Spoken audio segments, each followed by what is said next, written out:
सातो एक नॉर्मल सा लड़का था जो कि एक प्यारी सी लड़की से प्यार करता था। मगर वो लड़की इस दुनिया की थी ही नहीं, वो किसी और दुनिया से आई थी। और फिर अपने प्यार को पाने के लिए सातो भी उसके दुनिया में चले जाता है। मगर सातो की किस्मत में कुछ और ही लिखा था। अब सातो को इस दुनिया में 5 राजकुमारियों से शादी करनी होगी, फिर उनके साथ अपने प्यार की गहराई को बढ़ाकर उस दुनिया का अंत करने आए एबिस किंग को रोकना होगा। लेकिन क्या सातो ऐसा कर पाएगा?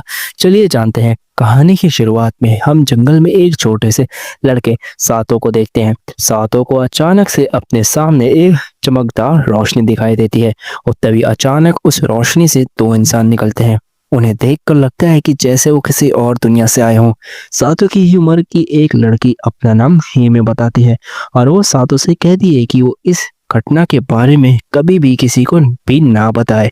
बदले में वो सातो की दोस्त बनने का ऑफर रखती है और उस वक्त सातो उसके ऑफर को एक्सेप्ट कर लेता है। सातो एक छोटा सा लड़का था, लेकिन उसे ये महसूस हो गया था कि उसे हमेशा इस लड़के की हिफाजत करनी होगी। और यही सोचकर सातो ने हीमे के हाथ थामकर उसकी दोस्ती को कबूल कर लिया। अब उस घटना के 10 साल बाद हीमे के बुलाने पर सातो की आंखें खुलती है। हीमे सातो के लिए नाश्ता बना रही थी और दोस्तों, हीमे अब सातो की पड़ोसी बन चुकी है और इनकी दोस्ती हुए भी एक बहुत लंबा वक्त गुजर चुका है। दोस्तों, सातो ये बात जानता था कि हीमे का उसके दद्दू के अलावा इस दुनिया में कोई नहीं है। वैसे सातो यहाँ पे नोटिस करता है कि हीमे पहले से काफी ज्यादा बदल चुकी है। दोस्तों, हीमे बचपन से एक बात कहती आई है कि वो एक राजकुमारी है और उसे खुद को और मजबूत बनाना होगा। मगर सातो उसकी ये बात कभी ढंग से समझ नहीं पाया। और इसके बाद हम देखते हैं कि जब हीमे सातो के गाल पर लगा चावल का टुकड़ा हटाकर उसे खा जाती है, तब इससे सातो बहुत शर्मा जाता है, यहाँ तक कि वो ब्लश करने लगता है। और इसके बाद ये दोनों स्कूल जाने से पहले हीमे के दद्दू से मिलते हैं और इसके बाद एक साथ स्कूल जाने के लिए निकल जाते हैं। रास्ते में सातो की नजर हीमे के गले पर मौजूद एक नेकलेस पर जाती है जिसमें 2 अंगूठियां थी और सातो को ये याद आता है कि ये अंगूठियां एंगेजमेंट रिंग्स हैं, यानी कि एक अंगूठी हीमे के लिए और दूसरी अंगूठी उसके हमसफर के लिए। और वैसे बचपन में हीमे ने सातो से वादा किया था कि जब वो बड़े हो जाएंगे तब हीमे सातो से शादी करेगी। और जब सातो उन अंगूठियों को खोल रहा था तभी हीमे उसे देख लेती है।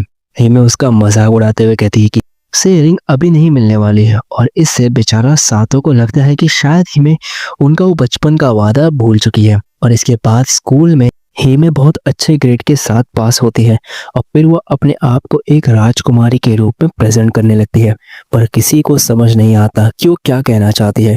वहीं दूसरी ओर हम देखते हैं कि सातो के दोस्त सातो से बहुत ज्यादा चलते हैं क्योंकि वो हीमे जैसी एक सुंदर सी लड़की के साथ हर दिन स्कूल आता है। लेकिन सातो उनकी बातों पर ज्यादा ध्यान नहीं देता। मगर तभी हीमे उसे मैसेज करके मिलने के लिए बुलाती है और ये मैसेज देखकर सातो शर्माने लगता है क्योंकि उसके दिल में हीमे को लेकर फीलिंग्स जाग रही थी। सातो ये ठान लेता है कि वो इस मौके का पूरा फायदा उठाएगा। अब स्कूल के बाद दोनों एक फेस्टिवल में मिलते हैं। सातो हीमे को इस प्यारे से युकाता में देखकर शर्मा जाता है, मगर हीमे उसका मजाक उड़ाने लगती है। हीमे सातो को बचपन की वो बात याद दिलाती है जब ये दोनों इसी तरह फेस्टिवल में हो गए थे। मगर उस छोटी सी उम्र में भी सातो हीमे का हाथ थामे हुआ था। और यही याद करके हीमे कहती है एक छोटा सा सातो बहुत ज्यादा कूल था, जिससे सातो को लगता है कि क्या हीमे उसे उसका हाथ थामने का इशारा कर रही है। और इसके बाद ये दोनों उस जगह पर घूमने लगते हैं और यहाँ हीमे के साथ वक्त गुजारकर सातो को बहुत ज्यादा अच्छा लगता है। जिसके बाद ये दोनों एक शूटिंग रेंज पर जाते हैं जहाँ सातो हीमे के लिए एक फ्लफी डॉल जीतता है। उस रात खूबसूरत आसमान के नीचे सातो हिम्मत जुटाकर हीमे से अपने प्यार का इजहार करने वाला होता है कि वो हीमे से कितना ज्यादा प्यार करता है। मगर तभी अचानक आसमान में फायरवर्क्स फटना शुरू हो जाते हैं और सातो अपने प्यार का इजहार नहीं कर पाता। इसके बाद उसके ये जज्बात उसके अंदर ही रह जाते हैं। हीमे बहुत एक्साइटमेंट के साथ आसमान को देखती है और कहती है कि ये पल जो वो सातो के साथ गुजार रही है ये उसके लिए बहुत ज्यादा अनमोल है। हीमे कहती है कि वो एक खास बात सातो को बताना चाहती है। अब हीमे के प्यार में डूबा हुआ सातो उसे लगता है कि हीमे यहाँ पहले अपने प्यार का इजहार करने वाली है, लेकिन तभी उसे एक बहुत बड़ा झटका लगता है जब हीमे उसे बताती है कि वो कल हमेशा हमेशा के लिए उसे छोड़कर अपने गांव वापस जा रही है। जिसके बाद सातो हीमे को उसके घर छोड़ने चाहता है। वो हीमे से बात करना चाहता था, मगर हीमे उसे कुछ भी कहने से रोक देती है और कहती है कि उसने जो वक्त सातो के साथ गुजारा है वो उसकी ज़िंदगी का सबसे ज़्यादा खूबसूरत लम्हे थे। जिसके बाद सातो घर आकर अपने बिस्तर पर लेट जाता है। उसे खुद पर बहुत शर्म आती है, क्योंकि यहाँ वो उस लड़की को खो रहा था जिसे वो हमेशा से अपनी जीत समझता आ रहा था। और इसके बाद जब सातो खिड़की के बाहर देखता है, तभी उसे फिर से वही चमकदार रोशनी दिखाई देती है जो उसे बचपन में तब देखी थी जब वो पहली बार हीमे से मिला था। और अब तभी सातो हीमे के पास जाने का फैसला करता है। दूसरी ओर हीमे एक पोर्टल में एंटर करने ही वाली होती है कि तभी सातो भी उसी जगह पर पहुंच जाता है जहां हीमे के साथ उसकी पहली मुलाकात हुई थी। और अब यहाँ हीमे सातो को बताती है कि वो अपने गांव नहीं जा रही, बल्कि अपनी दुनिया में वापस लौट रही है। वो दुनिया जहाँ वो पैदा हुई थी, और वहीं उसे किसी से शादी करनी है, क्योंकि हीमे एक राजकुमारी थी। सातो को यहाँ कुछ समझ नहीं आ रहा होता है। वो हीमे से कहता है कि प्लीज रुक जाओ, मगर हीमे उसकी बात नहीं सुनती। मगर सातो भी हार मानने को राजी ही नहीं था। उसे महसूस होता है कि वो सच में हीमे से बहुत ज्यादा प्यार करता है, और वो यहाँ अपने इसी प्यार का इजहार करने आया था। और क्योंकि हीमे अपनी दुनिया में वापस लौट रही थी, तो इसका मतलब ये बिल्कुल भी नहीं है कि वो अपने प्यार को पाने में कामयाब नहीं हो सकता। वो हीमे के लिए, हीमे की दुनिया में जाने के लिए निकल पड़ता है। लेकिन जब वो वहाँ महल में पहुंचता है, तब वो देखता है कि हीमे की शादी एक राजकुमार से होने जा रही थी। सातो सबके सामने हीमे को पुकारता है, मगर उसका परिवार ये देख बहुत हैरान होता है कि अजीब सा लड़का कौन है, और यहाँ तक कि हीमे भी उसे वहाँ देखकर हैरान हो जाती है। लेकिन तभी अचानक वहाँ एक भयानक सा मॉन्स्टर आ जाता है। हीमे के दद्दू हीमे को बचाने के लिए आगे बढ़ते हैं, लेकिन तभी अचानक वो भी सातो को देखकर हैरान हो जाते हैं। और तभी वो मॉन्स्टर इस मौके का फायदा उठाकर हीमे के दद्दू को घायल कर देता है। जख्मी हालत में हीमे के दद्दू हीमे से कहते हैं कि वो अपनी अंगूठी जल्द से जल्द उस राजकुमार को पहना दे। लेकिन तभी हीमे सातो को देखती है, और जो उस मॉन्स्टर का सामना कर रहा था, और बस यही देख के अगले ही पल हीमे एक फैसला करती है और सातो को किस कर लेती है। और इस वजह से दोनों में एक ही अजीब सी रहस्यमयी ताकत आ जाती है।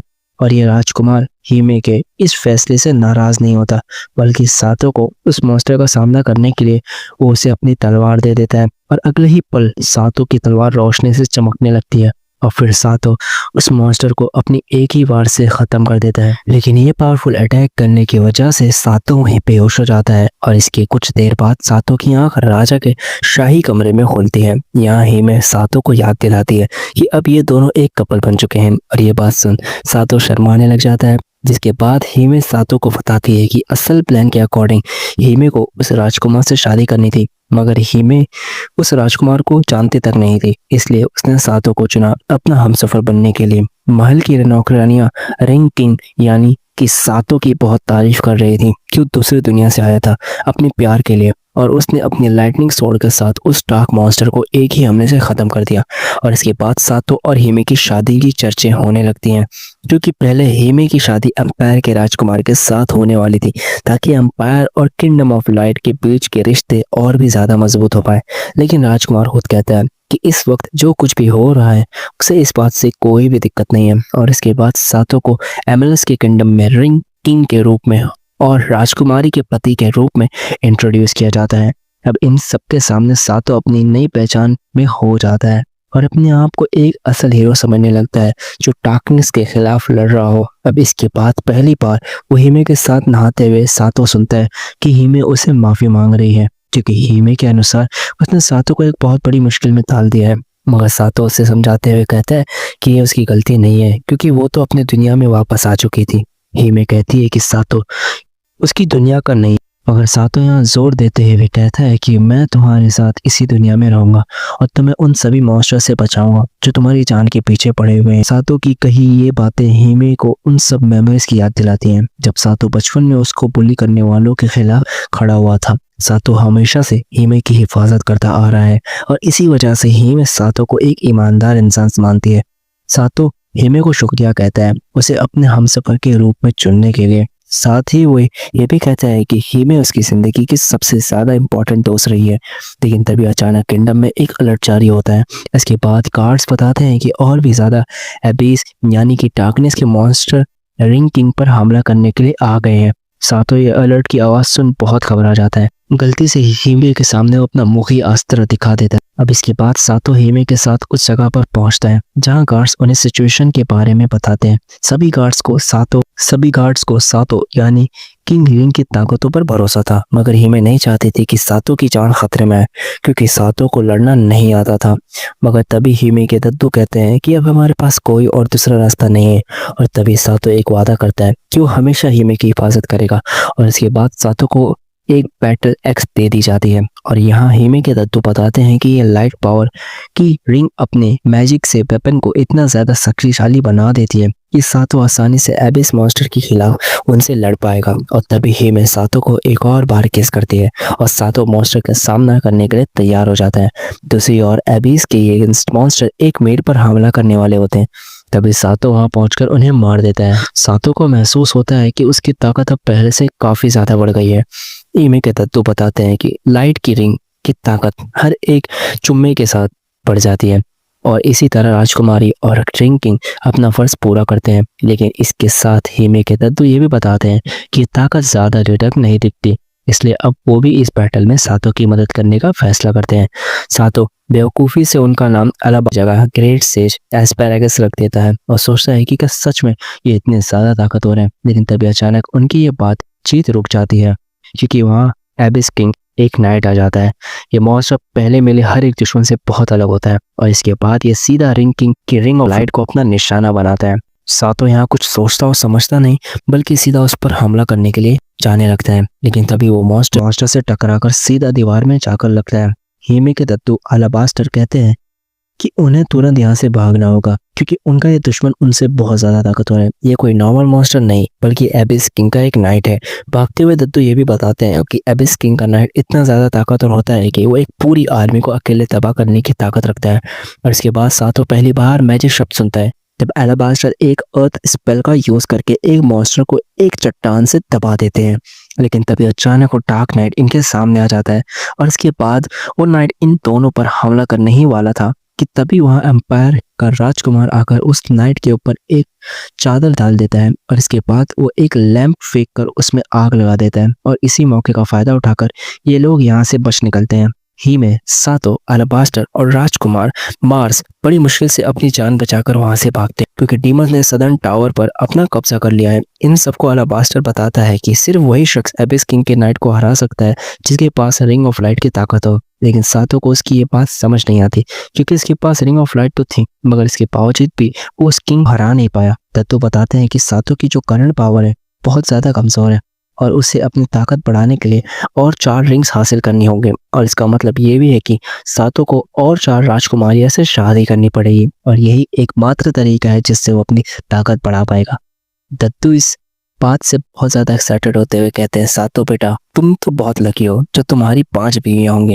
लेकिन ये बात सुनकर भी सातो इतना खुश नहीं होता, और हीमे वो तो इस बात से खुश ही थी ही नहीं, क्योंकि उसे अपना पति कुछ और लड़कियों के साथ बांटना पड़ेगा, और वो ऐसा नहीं चाहती है। इसके बाद वो एक इन पहुंचकर वहां 2 कमरे लेते हैं। सातो और हीमे एक ही कमरे में रुकने का फैसला करते हैं, और इसके बाद ये रिंग किंग की जिम्मेदारियों के बारे में बातचीत करने लगते हैं।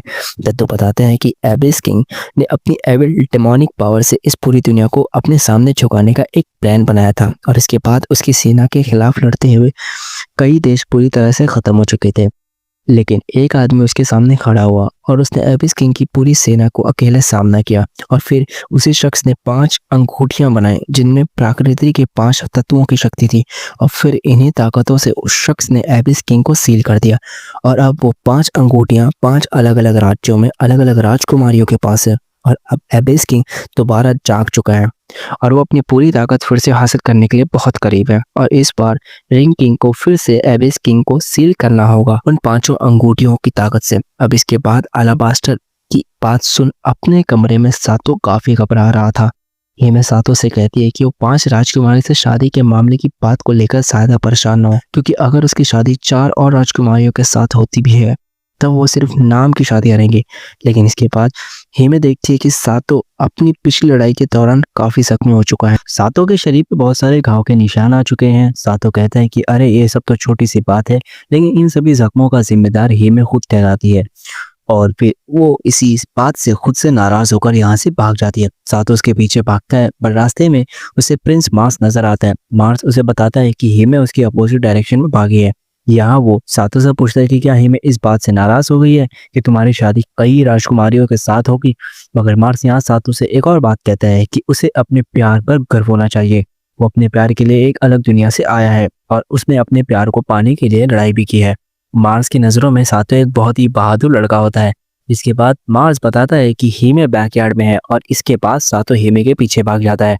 बैकयार्ड में सातो को हीमे नजर आती है और यहाँ पर सातो हीमे से अपना प्यार का इजहार कर देता है कि तुम मेरे लिए एक दोस्त से बढ़कर हो। हीमे बता रही है कि इस वक्त वो बहुत ज्यादा परेशान है, खास करके सातो के घायल हो जाने की बात को लेकर। साथ ही उसे सातो को 4 और राजकुमारियों के साथ बांटना पड़ेगा। हिमे ये बात मानती है कि उसे खुद को बदलना होगा और अपनी दुनिया को बचाने के लिए उसे हकीकत के ये सभी कड़वे घूंट पीने होंगे। और इसके बाद हिमे कहती है कि अब चाहे कुछ हो जाए मैं तुम्हारी असली बीवी होने का फर्ज निभाऊंगी। मगर इसके बाद ये दोनों अपने कमरे में होते हैं और इन दोनों को ही बहुत ज्यादा शर्म आ रही थी। इतनी शर्म आ रही थी कि वो दोनों एक दूसरे से कुछ नहीं कहते। उन्हें ये तक समझ नहीं आ रहा था कि अब आगे क्या किया जाए। सातो हिम्मत करके अपना कदम आगे बढ़ाता है, लेकिन कुछ कदम पड़ते ही उसके पैर थम जाते हैं। वो कहता है कि हिमे हम ये सब कुछ धीरे धीरे करेंगे, क्योंकि कुछ वक्त पहले तक ये दोनों बस एक दूसरे के बचपन के दोस्त थे और अचानक ही इनकी शादी हो गई है। हिमे भी सातो के बात से सहमत होती है। अगली सुबह हिमे के दद्दू अलाबास्टर उन्हें बताते हैं कि रिंग की ताकत इस बात पर भी निर्भर करती है कि उसकी और राजकुमारियों के बीच का रिश्ता कितना मजबूत है। यानी इसका मतलब यह है कि हिमे और सातो के बीच का ये रिश्ता सातो की ताकत को और भी ज्यादा बढ़ा रहा है। इसके बाद दद्दू एक इम्पॉर्टेंट बात पर आते हैं। इनका अगला मिशन है एल्विन ट्राइब के पास जाना और एल्विन ट्राइब को किंगडम ऑफ लामका के नाम से जाना जाता है। और इसके बाद दद्दू थोड़ा अश्लील होते हुए कहते हैं, सातो तुम तो काफी ज्यादा एक्साइटेड हो गए ना, क्योंकि एल्व्स बहुत ही ज्यादा खूबसूरत होते हैं। मगर हिमे उसे तुरंत डांट देती है क्योंकि वो सातो की पहली और असली पत्नी है। इसके बाद सातो और उसकी टीम किंगडम के सरहद तक पहुंच जाती है और यहाँ उन्हें एक बहुत ही ज्यादा पावरफुल गस्ट बैरियर मिलता है जो एल्व्स के बाहर के मॉन्स्टर से बचाता है। और तभी अचानक जंगल से एक बहुत ही खतरनाक बियर बीस्ट निकलता है। शुरू में तो सातो उसे बहुत हल्के में लेता है, जैसे वो कोई पालतू हो, लेकिन उसकी इन हरकतों की वजह से वो बीस्ट अब इन सबका पीछा करने लगता है और सबको अपनी जान बचाने के लिए भागना पड़ता है। लेकिन तभी तो एल्व्स उनकी मदद करने के लिए आते हैं और फिर वो उन्हें गस्ट बैरियर के पार ले जाते हैं। वो एल्व्स इनसे इनके आने की वजह पूछते हैं। सातो बिना कुछ सोचे समझे तुरंत बोल पड़ता है कि वो रिंग किंग है और वो elven princess ring of the wind से शादी करने के लिए आया है। हिमे उसे समझाती है कि उसे इतना ज्यादा एक्साइटेड नहीं होना चाहिए, क्योंकि सभी राज्यों के एक दूसरे के साथ कुछ अच्छे ताल्लुकात नहीं है। वो गार्ड्स इन सभी को प्रिंसेस के पास ले जाने का फैसला करते हैं और वो उन्हें ये भी बताते हैं कि उनका ग्रेट ट्री उन्हें मॉन्स्टर से डबल प्रोटेक्शन देता है। और इसके बाद जब ये प्रिंसेस के रूम के पास पहुंचते हैं तब हिमे यहाँ सोचते हैं कि एल्व्स का बिहेवियर कैसा होता होगा। सातो कहता है कि उसके सामने जो भी आएगा उसे उसको स्वीकार करना पड़ेगा, क्योंकि उनका असली मिशन एबिस किंग से दुनिया को बचाना है। लेकिन जब वो अंदर आ जाते हैं तब वो देखते हैं कि कुर्सी तो खाली है और एल्विन प्रिंसेस उस कुर्सी के पीछे छुपी हुई है, जैसे कि उसे इन लोगों से डर लग रहा हो। सातो बताता है कि वो रिंग किंग द हीरो है जो उसे शादी करने के लिए आया है। लेकिन वो राजकुमारी इन दोनों से पूछती है कि क्या वो और हिमे एक दूसरे के साथ रात गुजार चुके हैं। राजकुमारी ये सोचकर बहुत अजीब महसूस करती है कि उसे अपनी ताकत रिंग किंग के साथ शेयर करने के लिए उसे किस करना होगा और यही सोचकर वो वहां से भाग जाती है। इसके बाद वहां जेड रोमका आकर बताता है कि उसकी बहन का प्यार और फ्रेंड ऑफ रिंग जीत पाना नामुमकिन है। साथ ही उसे अपनी बहन के बिहेवियर पर भी पूरा भरोसा था और इसके बाद तुरंत सातो को गिरफ्तार कर लेता है। प्रिंस रोमा कहता है कि अब सातो यानी कि रिंग किंग उनकी निगरानी में रहेगा, मगर इसके बाद वो सातो को बिना वजह एक कैद खाने में कैद कर देते हैं। इसके बाद हमें पता चलता है कि प्रिंस रोमका को अपनी बहन से कुछ ज्यादा ही प्यार होता है। हाँ, कुछ ज्यादा ही प्यार होता है। जिसके बाद सातो अपना होश होने लगता है, लेकिन प्रिंसेस रोमका को इससे घंटा फर्क नहीं पड़ता। उसे तो एबिस किंग का भी कोई खतरा नहीं होता। उसे इस बात पर पूरा यकीन होता है कि उनका गस्ट बैरियर उनके देश को बचाने के लिए काफी है। अब 3 दिन तक इस जेल में सड़ने के बाद सातो को ऐसा लगने लगता है कि जैसे अब वो हमेशा हमेशा के लिए यहाँ कैद हो चुका हो। लेकिन तभी अचानक एक मिस्टीरियस एल्फ उसके सामने आ जाती है। वो सातो से पूछती है कि उसके असली इरादे क्या हैं। क्या वो सच में दुनिया में शांति चाहता है या फिर वो सिर्फ रिंग की ताकत पाने के लिए यहाँ आया है, या फिर सिर्फ लड़कियों से शादी करने के लिए। मगर तभी सातो कहता है कि वो सिर्फ एक लड़की से प्यार करता है और वो है हिमे, और उसकी हिफाजत करने के लिए वो ये सब कर रहा है। इन मोहतरमा को सातो की ये बात काफी ज्यादा पसंद आती है, खास करके एक रिंग किंग के रूप में। जिसके बाद ये मोहतरमा सातो को एक सीक्रेट रास्ता दिखाती है, और इसी रास्ते में इन्हें एल्विन क्वीन और किंग का एक स्टैचू मिलता है। इन पुतलों के पास सातो को मिलती है रिंग ऑफ विंड, लेकिन तभी अचानक एक फ्लोटिंग ब्लॉब वहां पर घुस आती है, इसलिए ये दोनों यहाँ छुप जाते हैं। हम देखते हैं कि ये नेफ्राइट्स होते हैं जो अपने माता पिता के स्टैचू के सामने प्रार्थना करने के लिए आई होती है। सातो सोचता है कि आखिर ये इन मूर्तियों की पूजा क्यों कर रही है, लेकिन तभी ये मोहतरमा उसे बताती है कि ये दोनों असली एल्फ क्वीन और एल्फ किंग हैं, जिनका शरीर पत्थर का हो चुका है, और इस कस्ट बैरियर को बनाने के लिए ही ये दोनों पत्थर में बदल चुके हैं। लेकिन तभी यहाँ पर सातो एक बेवकूफ़ी कर देता है, जिस वजह से नेफ्राइट्स उसे देख लेती हैं, और वो वहाँ ये सोचकर बेहोश हो जाते हैं कि रिंग किंग उसे वहाँ अपना बनाने के लिए आया है। दूसरी ओर रोनका को पता चलता है कि नेफ्राइट्स श्राइन में गई है, लेकिन अब तक वो वहाँ से वापस नहीं लौटी है। दोस्तों, असल बात ये होती है कि जो सातो नेफ्राइट्स को इन एल्फ मोहतरमा के कहने पर अपने साथ ले आया होता है, और जब नेफ्राइट्स होश में आती हैं तब वो सातो को देखकर डर जाती हैं, और अगले ही पल वो सातो को देखकर उल्टी करने लगती हैं। दूसरी ओर रोनको को पता चलता है कि सातो कैद खाने से भाग गया है, लेकिन वो बड़ा हैरान होता है कि आखिर ऐसा कैसे हो सकता है। जब हमें जानने को मिलता है कि जो मिस्टीरियस एल्विन मोहतरमा सातो की मदद करने के लिए आई थी वो एक एल्डर एल्फ है। जिसके बाद हम देखते हैं कि रोमका को इस बात का डर लगने लगता है कि सातो उसकी बहन को उसे छीन लेगा। एल्डर रोमका को याद दिलाती है कि उसने कभी भी अपनी बहन की भलाई के बारे में सोचा ही नहीं, और ना ही राज्य की भलाई के बारे में। वहीं दूसरी ओर नेफ्राइट्स के साथ कपड़े धोते वक्त सातो और नेफ्राइट्स एक अजीब से सिचुएशन में फंस जाते हैं, मगर इसके बाद नेफ्राइट्स अपनी जिंदगी के बारे में सातो को खुलकर बताने लगती है। सातो भी उसे बताता है कि वो एक दूसरी दुनिया से आया है। सातो की बात सुन नेफ्राइट्स उसे पूछती है कि क्या उसकी दुनिया किसी बड़े खतरे में है, जहाँ ड्रैग्स और गॉब्लिन्स चारों और तबाही मचा रहे हैं। सातो बताता है कि वो जिस दुनिया से आया है वो बहुत ही शांत है, और उस दुनिया में कोई एल्प्स नहीं होते। सातो यहाँ ये देखकर काफी हैरान होता है कि नेफ्राइट्स कितनी ज्यादा एक्साइटेड होकर उसे उसकी दुनिया के बारे में पूछ रही है, क्योंकि सातो को तो ये बताया गया था कि एल्विन राजकुमारी को बाहरी दुनिया को लेकर कोई भी रुचि नहीं है। बल्कि सच तो ये था कि नेफ्राइट्स को कभी बाहरी दुनिया देखने का मौका ही नहीं मिला, और अब नेफ्राइट्स एक नए इरादे के साथ सातो की मदद करने का फैसला लेती है।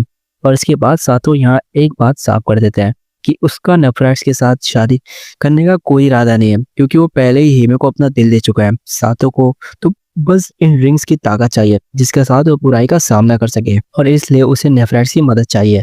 दूसरी ओर प्रिंस रोमका और उसके कुछ सोल्जर्स सातो को ढूंढ रहे होते हैं। वो उसे पकड़ना चाहते हैं, क्योंकि उनके मुताबिक सातो राजकुमारी नेफ्राइट्स को किडनैप करके ले गया है। लेकिन जब नेफ्राइट्स बाहर आकर अपने भाई को पूरी बात समझाने की कोशिश करती है, तब रोमका उसकी बात सुनता ही नहीं है। वो कहता है कि नेफ्राइट्स, तुम रिंग किंग का साथ देकर अपने माता पिता का उस भरोसे को तोड़ रही हो और उनकी कुर्बानी को जाया कर रही हो। और अपने भाई की ये बातें सुन नेफ्राइट्स अपने भाई के पास वापस चले जाती है, और राजकुमारी को भागने के जुर्म में रोमका सातो को सजा देने का फैसला करता है। लेकिन तभी वहाँ एल्डर आकर कहती है कि सातो को उस कैद खाने से उन्होंने ही आज़ाद किया था, और इसके बाद वो रोमका को याद दिलाती है कि उसने कभी रिंग किंग के प्रति सम्मान दिखाया ही नहीं। इसके बाद ये मोहतरमा सातो की पूरी जिम्मेदारी अपने ऊपर ले लेती है। लेकिन जो रोमका होता है वो यहाँ एक फैसला करता है कि अब वो कभी भी नेफ्राइट्स को सातो से नहीं मिलने देगा।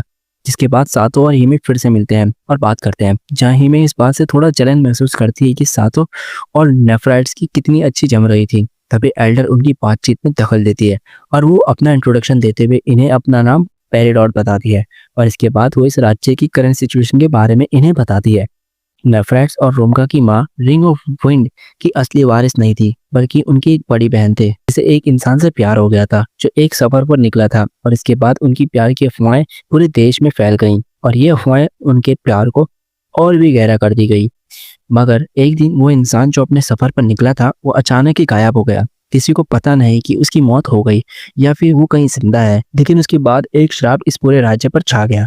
अगर कभी भी इनके राज्य के सामने बाहरी दुनिया से होता है तब इनका राज्य खत्म हो जाएगा। और इसी श्राप से बचने के लिए नेफ्राइट्स के माता पिता ने रिंग ऑफ विंड की पावर का यूज करके अपनी जान दे दी थी, ताकि वो एक ऐसा कस्ट बैरियर क्रिएट कर सके जो उनके पूरे राज्य को हमेशा एक एक कैद में रखे। और तब से इस राज्य के लोग इसी कस्ट बैरियर के अंदर कैद चले आ रहे हैं। अब अगले सीन में अलाबास्टर सातो से कहता है कि कभी से कहता है कि अभी के लिए उन्हें रिंग ऑफ विंड के बारे में भूलकर बाकी की रिंग्स को पाने की कोशिश करना चाहिए, मगर सातो नेफ्राइट्स को ऐसे हालातों में छोड़कर जाना नहीं चाहता।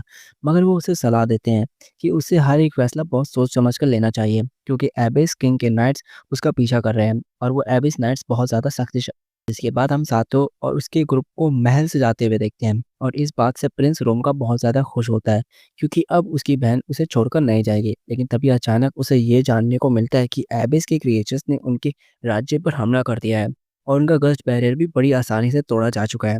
और वहीं यहाँ पर एबिस का नाइट पहुंच चुका था और रिंग ऑफ विंड की ताकत को हासिल करना चाहता है, जिसके बाद वो एबिस का नाइट श्राइन में पहुंच जाता है इस राज्य की आखिरी उम्मीद को तबाह करने के लिए। वहीं जो प्रिंस रोम का है वो अपने राज्य और अपनी बहन दोनों को ही बचाना चाहता है और वो एबिस द नाइट पर वार करता है। वो एबिस नाइट की ताकत को बहुत कम समझ रहा था और इसलिए वो उसके वार से घायल हो जाता है। प्रिंस रोम का अपनी पूरी ताकत छोड़ खड़ा होने की कोशिश करता है, मगर एबिस नाइट उसे खत्म करने के लिए उस पर हमला कर देता है, मगर वक्त रहते अलाबास्टर वहां पहुंचकर उसके हमले को रोक देता है।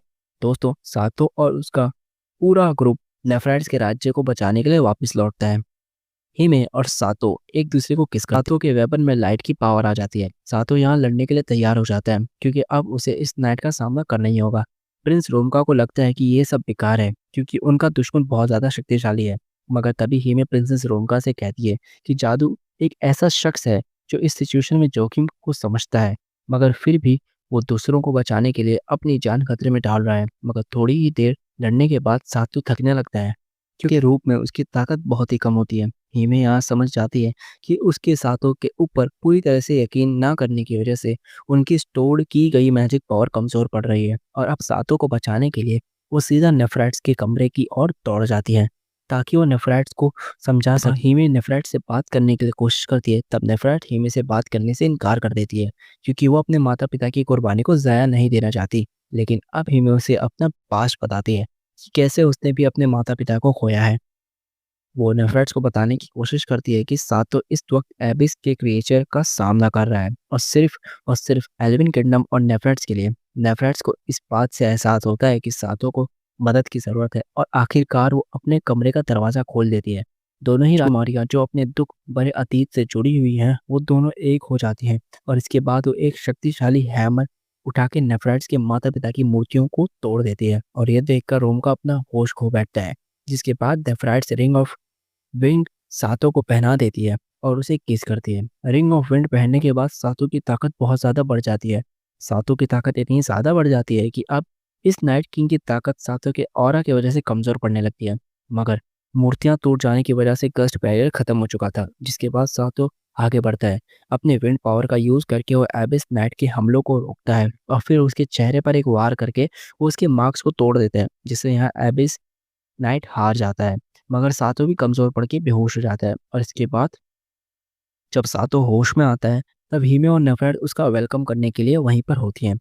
पेरीडॉट मोहतरमा सातो के रिंग किंग के रूप में ताकत देखकर काफ़ी इंप्रेस होती है और इसके बाद वो उसके एक इम्पॉर्टेंट पर्सन से मिलवाती है। मोहतरमा का इंट्रोडक्शन मिलता है। ये मोहतरमा और कोई नहीं बल्कि नेहा की बड़ी बहन होती है। ये वही है जो इस राज्य को छोड़कर चली गई थी। अपने प्रेमी को खोने के बाद इन्होंने इस राज्य पर श्राप लगा दिया था, मगर सातो समझ नहीं पाता कि ये सब क्या हो रहा है। मगर फिर वो मोहतरमा बताती है कि अब इस किंग की ताकत ने उन्हें अपने वश में कर लिया था, क्योंकि इन्होंने एक ब्लैक रिंग पहनी हुई थी, एबिस किंग की ब्लैक रिंग। दरअसल बात यह है कि अपनी हार के बाद एबिस किंग अपना शरीर पूरी तरह से खो चुका था। इसी वजह से उसने अपने लोगों का इस्तेमाल करके ब्लैक रिंग्स बनाई और इस ब्लैक रिंग की ताकत ने इन मोहतरमाओं को अट्रैक्ट किया, क्योंकि अपने पावर को खोने के बाद इनका दिल टूट चुका था। और फिर ये एबिस की एक नाइट बन गई और फिर जो कुछ भी हुआ इन्हें कुछ याद नहीं। मगर इसके बाद सातों को इस बात का एहसास होता है कि उसने एक और शादी कर ली। अब दो बीवियां हैं और हमारे पास एक भी नहीं। Hashtag sad life. सातों को लगता है कि शादी की बात सुनकर नेफ्रेट्स नाराज होगी, लेकिन तभी नेफ्रेट्स कहती है कि अब हम सबको हीलिंग स्प्रिंग में नहा लेना चाहिए। अब इसके बाद हम जो नज़ारा देखते हैं वो हमें असल मायनों में इस बात का एहसास दिलाता है किस्मत है। सातों के लिए शायद सिर्फ दो खूबसूरत राजकुमारियाँ काफ़ी नहीं होती, इसलिए वहाँ पर पेरी डॉट मोहतरमा भी आ जाती है। हमारा MC सातो अब इस सिचुएशन में थोड़ा घबरा रहा था। उसे समझ नहीं आता कि अब उसे यहाँ क्या करना चाहिए। तभी हिमे भी नेफराइट्स और पेरिडॉट के सामने कोई हरकत करने की कोशिश करती है, लेकिन सातो इतना ज़्यादा डर जाता है कि वो आखिरी पल में पीछे हट जाता है और फिर बिना कुछ सोचे समझे वहाँ उठ जाता है, जिस वजह से उसका अल्टीमेट वेपन, जिसे वो हमेशा चड्डी में छुपा कर रखता था, वो सबके सामने आ जाता है। दूसरी ओर हम देखते हैं कि ये मोहतरमा इन महाशय से पूछती है कि आप तो एक सेज है ना, कि आपको पता है कि मेरा प्यार कहाँ है, जो 50 साल पहले मुझे छोड़कर चले गया था। तभी अलाबास्टर उसे एक पेंडेंट दिखाता है कि वो तोहफा था जो इन मोहतरमा ने अपने प्यार को दिया था। अलाबास्टर बताता है कि मैं तुम्हारा प्यार को जानता हूँ, मगर अब उसमें इतनी हिम्मत नहीं है कि वो तुमसे नजरें मिला सके, और अब वो कहीं और अपनी जिंदगी जी रहा है। मगर हमेशा से ये उसकी ख्वाहिश रही थी कि तुम हमेशा खुश रहो। इसके बाद हम नेफराइट्स को शाइन में उसके माता पिता के लिए प्रार्थना करते हुए देखते हैं। प्रिंस रोनका का भी थोड़ा हृदय परिवर्तन हो चुका है। वो नेफराइट्स को सातों के साथ उसके सफर में जाने की इजाज़त दे देता है। वैसे अब तो बहादुर हो चुकी थी, जिसके बाद ये लोग एक नए सफर पर निकल जाते हैं, एक नई रिंग की तलाश में। दूसरी ओर ये मोहतरमा एल्डर से पूछती हैं, आपको क्या लगता है कि इस बार रिंग प्रिंसेस को खुशियां मिलेंगी? और यहाँ हमें पता चलता है कि पेरिडॉट ही असली रिंग प्रिंसेस थी। पेरिडॉट बताती है कि अब तक किसी भी राजकुमारी को मोहब्बत में बराबर का प्यार नहीं मिला है, मगर शायद इस बार कुछ अलग करके दिखा दे। तभी इनके बगल से दो लोग गुजरते हैं जो बात कर रहे थे कि रिंग किंग तो जा चुका है, मगर मैं ग्रेट सेज एलाबास्टर से कुछ और स्पेल सीखना चाहता था। और ये नाम सुनी मोहतरमा चौंक जाती है, क्योंकि इन्हें एलाबास्टर का नाम पता नहीं था। एलाबास्टर वही शख्स था जो इन मोहतरमा का प्यार था। अगले सीन में हम देखते हैं कि हिने सातों के साथ एक और ज्यादा रोमांटिक सपना देख रही थी, जहाँ ये दोनों सुहागरात मनाने वाले थे। मगर अचानक हेमे की जगह पर नेफरेट्स आ जाती है। हिमी के ही सामने वो दोनों अपना कार्यक्रम करने लगते हैं, और यही भयानक सपना देखकर हिमे जाग जाती है। जिसके बाद हिमे यहाँ देखती है कि सातो नेफरेट्स के लिए कुछ ज्यादा ही प्रोटेक्टिव एटीट्यूड दिखा रहा होता है, और इस बात से हिमे को जलन होती है और वो अपना गुस्सा निकालने लगती है, क्योंकि अब सातो ने उसके साथ वक्त बिताना कम कर दिया होता है। अब पहले ही इन लोगों का प्लान था कि ये लोग वाटर किंगडम जाएंगे रिंग ऑफ वाटर को लेने के लिए, लेकिन अचानक ये फ्लोटिंग सिटी निदाकिटा उनका ध्यान अपनी ओर खींच लेती है। अलाबास्टर कहता है कि हम इस मौके को अपने सामने से नहीं जाने दे सकते। अब हम किंगडम ऑफ वाटर की ओर बाद में जाएंगे, पहले हम रिंग ऑफ फायर को हासिल करेंगे। मगर ये बात सुन मार्स थोड़ा परेशान हो जाता है। अब इसके बाद ताकि ये सिटी के ऊपर जा सके, इनकी ओर एक सीढ़ी फेंकी जाती है, मगर इस फ्लोटिंग सिटी की ऊंचाई को देखकर हिमे नेफरेट्स को चक्कर आने लगते हैं। अब ताकि सातों नेफरेट्स के करीब ना जाए, इसलिए हिमे कहती है नेफरेट्स का ख्याल रखेगी। जिसके बाद ये सभी धीरे धीरे सिटी के ऊपर आ जाते हैं, और इसके बाद नेफरेट्स इस शहर की खूबसूरती देख इसमें खो जाती है, और हमें जानने को मिलता है कि निदाकिटा में कैटमैन रहते हैं, और कैटमैन काफ़ी बहादुर योद्धा होते हैं। दोस्तों, फर्स्ट रिंग किंग के टाइम पर एबिस किंग ने असली निताकिता राज्य को तबाह कर दिया था। इसी वजह से बाद में इस राज्य के लोगों ने अपना नया शहर इस तरह उड़ते हुए जहाज पर बनाया। लेकिन जब अलाबास्टर इस राज्य के बारे में बता रहा था, तभी अचानक नेफराइट्स और हीमे यहाँ से गायब हो जाती हैं। हम देखते हैं कि नेफराइट्स इस राज्य की खूबसूरती में इतना ज़्यादा खो जाती है, वो हीमे के साथ कब आगे बढ़ गई उसे खुद भी नहीं पता चला। और इसी वजह से अब वो पैनिक करने लगती है, क्योंकि ये दोनों खो चुकी हैं। जिसके बाद इन्हें अपने सामने दो कैट गर्ल्स दिखाई देती हैं। नेफराइट्स बताती हैं कि उसने किताबें भी पढ़ा है कि कैटमैन प्रजाति काफ़ी ज़्यादा गुस्सैल होते हैं। मगर तभी एक मोहतरमा इनसे पूछती हैं कि क्या तुम दोनों खो गई हो, और इसलिए अब वो इन दोनों को नेता की मेन अरीना में जाने को कहती हैं। और इन मोहतरमा का ये अच्छा व्यवहार देखकर नेफरेट्स कहती है ये तो ज़रा भी गुस्सैल नहीं थी। दूसरी ओर सातो बहुत पैनिक कर रहा था, क्योंकि हीमे और नेफरेट्स खो चुकी हैं। सातो को इस बात का डर था कि कहीं हीमे और नेफरेट्स पर कोई मुश्किल ना पड़े। मगर तभी अचानक यहाँ की कैट्सगर्ल्स मार्स पर फिदा हो जाती हैं, क्योंकि इन बिल्लियों की प्रजाति में एक नियम है, ये ताकतवर लोगों की ओर आकर्षित होते हैं। सातो को लग रहा था कि लड़कियां उसके पास आएंगी, क्योंकि वो बहुत ताकतवर है, पर ऐसा कुछ नहीं होता। मगर मार्स कहता है कि हमें इस राज्य की राजकुमारी से मिलने जाना है।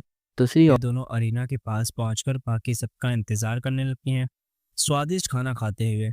मगर अचानक ही नेफर्ट्स यहाँ कहने लगती है, सच में तुम और सातो दोनों कितना ज़्यादा अच्छे हो और कितने अच्छे से मेरा ध्यान रखते हो, मगर मेरी वजह से आपको परेशानी हो रही होगी। ही में क्योंकि मेरी वजह से सातो आपके साथ ज़्यादा वक्त नहीं बिता पा रहा है। हिमे कहती है ऐसा कुछ नहीं है, मगर हिमे के चेहरे पर हम साफ देख सकते हैं कि उसे जलन तो बहुत होती है। मगर ये देखने नेफ्रेट्स कहती है, मैं आपको एक बात बताना चाहती हूँ, मेरे दिल में सातो के लिए प्यार वाली भावनाएं नहीं है। मैं तो बस रिंग की राजकुमारी होने के नाते अब तक कर्तव्य पूरा कर रही हूँ। मगर तभी हम देखते हैं कि बाकी सब वहाँ पहुँच जाते हैं और ये दो कैटगर्ल्स यहाँ सातों को अरीना के अंदर जाने को कहती हैं। दोस्तों, अरीना के अंदर एक शख्स निदाकिता की राजकुमारी से लड़ रहा था, मगर वो उसे आसानी से हरा देती है। ये मुकाबला था शादी का। निदाकिता की राजकुमारी उसी शख्स से शादी करेगी जो उसे हराएगा, और ये है फायर प्रिंसेस ग्राहा। तभी ग्रांट में वो अंगूठियां नजर आती है। वो उसे कहती है, अगर तुम मुझे अपनी पत्नी बनाना चाहते हो तब तुम मुझे हराना होगा। और अगले ही पल में वो सातों के ऊपर वार कर देती है। उसके हमले से सातों वहीं बेहोश होकर गिर पड़ता है। ग्राह कहती है कि तुम मेरी सोच से भी ज्यादा कमजोर निकले, लेकिन अगर तुम अब भी मुझसे शादी करने की उम्मीद रखते हो तो तब तुम्हें मुझे हराना होगा। अगले सीन में हम सातों को मार्स के साथ ट्रेनिंग करते हुए देखते हैं, मगर यहाँ पर मार्स सातों को आसानी से तलवारबाजी में हरा देता है। इसके बाद हम इन सभी को डिनर करते हुए देखते हैं, और यहाँ ये बंदा सातों को बहुत ज़्यादा खाना खिला रहा था, क्योंकि अगर सातों इनकी राजकुमारी का पति बनना चाहता है तब उसे बहुत ही ज़्यादा ताकतवर होना पड़ेगा। साथ ही हमें ये भी जानने को मिलता है कि आज तक ग्राना को कोई भी हरा नहीं पाया। जितने भी मर्द उससे शादी करने के लिए उससे लड़ने के लिए आए वो सभी हार गए, और इस वक्त सातों की जो काबिलियत है वो ग्राना को कभी नहीं हरा पाएगा। अगर वो ग्राना को हराना चाहता है तब उसे अपनी रिंग की ताकतों का इस्तेमाल करना होगा। अलाबास्टर कहता है कि सिर्फ रिंग की ताकतों का इस्तेमाल करके ही तुम ग्राना से जीत सकते हो। अगले सीन में हम देखते हैं कि एक और आदमी ग्राना से मुकाबला कर रहा हो, मगर ग्राना उसको भी हरा देती है। ग्राना की यहाँ पे काबिलियत देखकर सातों हैरान हो जाता है। अब अगले सीन में जब सातो उदास बैठा था तभी हीमे उसके पास आती है। सातो के उदास होने की वजह से वो उसके सर पर अपनी गोद में रख लेती है। हीमे पूछती है, क्या अब तुम थोड़ा अच्छा महसूस कर रहे हो? तभी हम देखते हैं कि नेफ्रिड्स एक पिलर के पीछे छुपकर हीमे ही देख रही थी। तभी हीमे कहती है कि रिंग की ताकतों को बढ़ाने के लिए रिंग का किंग की प्रिंसेस के साथ बॉन्ड होना बहुत ज्यादा जरूरी है, मगर तुम परेशान मत हो। तुम्हें खुद को ताकतवर बनाने के लिए खुद को इतना ज्यादा फोर्स करने की जरूरत नहीं है। सातो कहता है, पर ऐसे तो मैं काफी अनुकूल लगूंगा। हीमे कहती है, तुम जैसे भी हो वैसे तुम मुझे पसंद हो। मगर इसके बाद सातो अपनी ट्रेनिंग के लिए चले जाता है। मगर ट्रेनिंग के बाद जब वो नहाने के लिए आता है तब यहाँ पर तो कुछ और ही चल रहा था। मसाज चल रही है। इसके बाद वहाँ मार्स भी आ जाता है, जिसके बाद ये दोनों एक साथ बैठकर बातें करने लगते हैं। सातो कहता है, तुम्हारी तलवारबाजी की स्किल्स तो बहुत ज्यादा अच्छी है। मगर मार्स कहता है, मेरे पिता और मेरा बड़ा भाई मुझसे कहीं ज्यादा बेहतर है। सातो पूछता है, मार्स, अगर तुम रिंग किंग होते तब तुम ग्राना को हरा पाते क्या? वो कहता है, शायद नहीं। तभी एक मोहतरमा आकर पूछती है, क्या आप अपनी बॉडी मसाज करवाना चाहेंगे? सातो इसके लिए हामी भर देता है, और अगले ही पल में उसकी मसाज के लिए एक हट्टा कट्टा मर्द आ जाता है। बेचारा सातो की हालत खराब हो जाती है। मार्स मौका देखकर वहां से निकल लेता है। अब बॉडी मसाज के बाद सातो बहुत चमक रहा होता है, मगर इसके बाद वहां एंट्री लेती है ग्राना, और अगले ही पल में ग्राना सातो को उसकी फुल बॉडी मसाज करने को कहती है। सातो कहता है, मैं ऐसा कैसे कर पाऊंगा? मैं ऐसा नहीं कर सकता। मगर ग्राना कहती है, तुम मुझसे मुकाबले में हारे हो तो तुम्हें मेरे लिए इतना तो करना ही होगा। और अब जब सातो ग्राना की बॉडी को टच करता है वो कहता है कि इसकी बॉडी तो कमाल की है। मगर तभी ग्राना कहती है, देखो मैं जानती हूँ कि एक रिंग प्रिंसेस का ये कर्तव्य होता है कि वो रिंग किंग की सेवा करे, इसलिए अगर तुम चाहो तब हम हमारे अगले मुकाबले में मैं जानबूझकर हार जाऊंगी, फिर तुम मुझसे शादी कर पाओगे। और इसके अलावा तुम पहले से ही दो और अंगूठियां पहने हुए हो, मतलब तुम में काबिलियत तो है। और अब जैसे ही ग्राना वहां से जाने लगती है, सातो कहता है, क्या तुम्हारी नजरों में मैं इतना ज्यादा नालायक हूँ? मैं तुमसे हकीकत में जीत कर दिखाऊंगा। ग्राना मुस्कुराकर वहां से चली जाती है, और इसके बाद सातो खुद को और ज्यादा ताकतवर बनाने के लिए अपनी ट्रेनिंग करने लगता है। अगले सीन में सातो सोने के बाद तरोताजा होकर उठता है, लेकिन तभी वो देखता है कि नेफ्राइट्स चादर के नीचे छिपी हुई है। नेफ्राइट साथों को बताती है कि ये अंगूठियां इंजरीज को ठीक करने की ताकत भी देती हैं। मगर नेफ्राइट्स को यहाँ एक बात समझ नहीं आती कि आखिर क्यों सातो खुद को इतनी तकलीफ दे रहा है सिर्फ एक राजकुमारी को जीतने के लिए। वो कहती है कि रिंग किंग होने के नाते उस पर बहुत सारी जिम्मेदारियां हैं।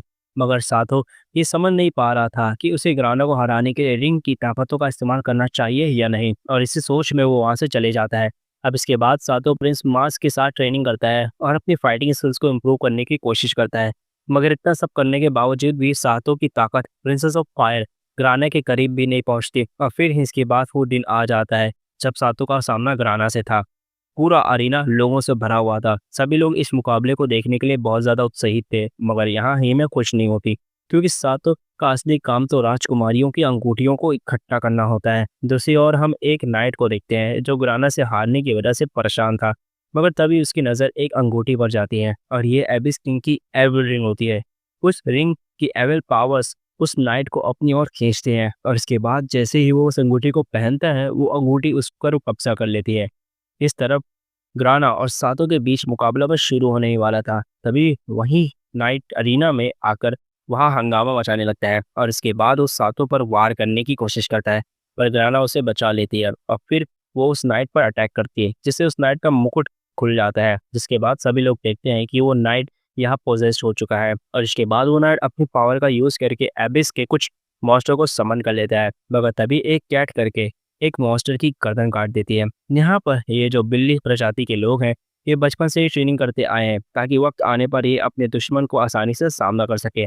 अब इसके बाद जो बाकी की कैट गर्ल्स होती हैं, वो बाकी के मॉन्स्टर का सामना करने के लिए तैयार हो जाती हैं और वहीं उस नाइट का सामना अब रिंग किंग यानी कि सातो और ग्राना को करना था, मगर यहाँ ग्राना सातो को एक सलाह देती है कि वो इस लड़ाई से दूर रहे। लेकिन इसके बाद हम देखते हैं कि ग्राना उस डेमोनिक नाइट पर एक भी वार नहीं कर पाती क्योंकि वो नाइट पूरी तरीके से एक आग के आर्मर से प्रोटेक्टेड था। तभी सातो विंड मैजिक का यूज करके उस आग को बुझाने की कोशिश करता है, मगर आग बुझाने के लिए सातो की ताकत काफी नहीं थी और फिर वो भी यहाँ हार जाता है। ग्राना बचाना चाहती है क्योंकि रिंग प्रिंसेस होने के नाते ये उसका कर्तव्य है, मगर सातो हार मानने से इनकार कर देता है। वो कहता है कि भले ही वो ग्राना से कमजोर ही क्यों ना हो, मगर उसके अंदर जीतने का जज्बा है। अपनी दोनों रिंग्स की पावर का यूज करके सातो उस एबिस नाइट को अपनी ओर खींचता है ताकि ग्राना इस मौके का फायदा उठाकर उस पर हमला कर सके, पर अचानक ही ग्राना अपनी तलवार सातो की ओर फेंक देती है और फिर सातो उस नाइट पर आखिरी वार करता है और ये हमला उस एबिस नाइट को हरा देता है।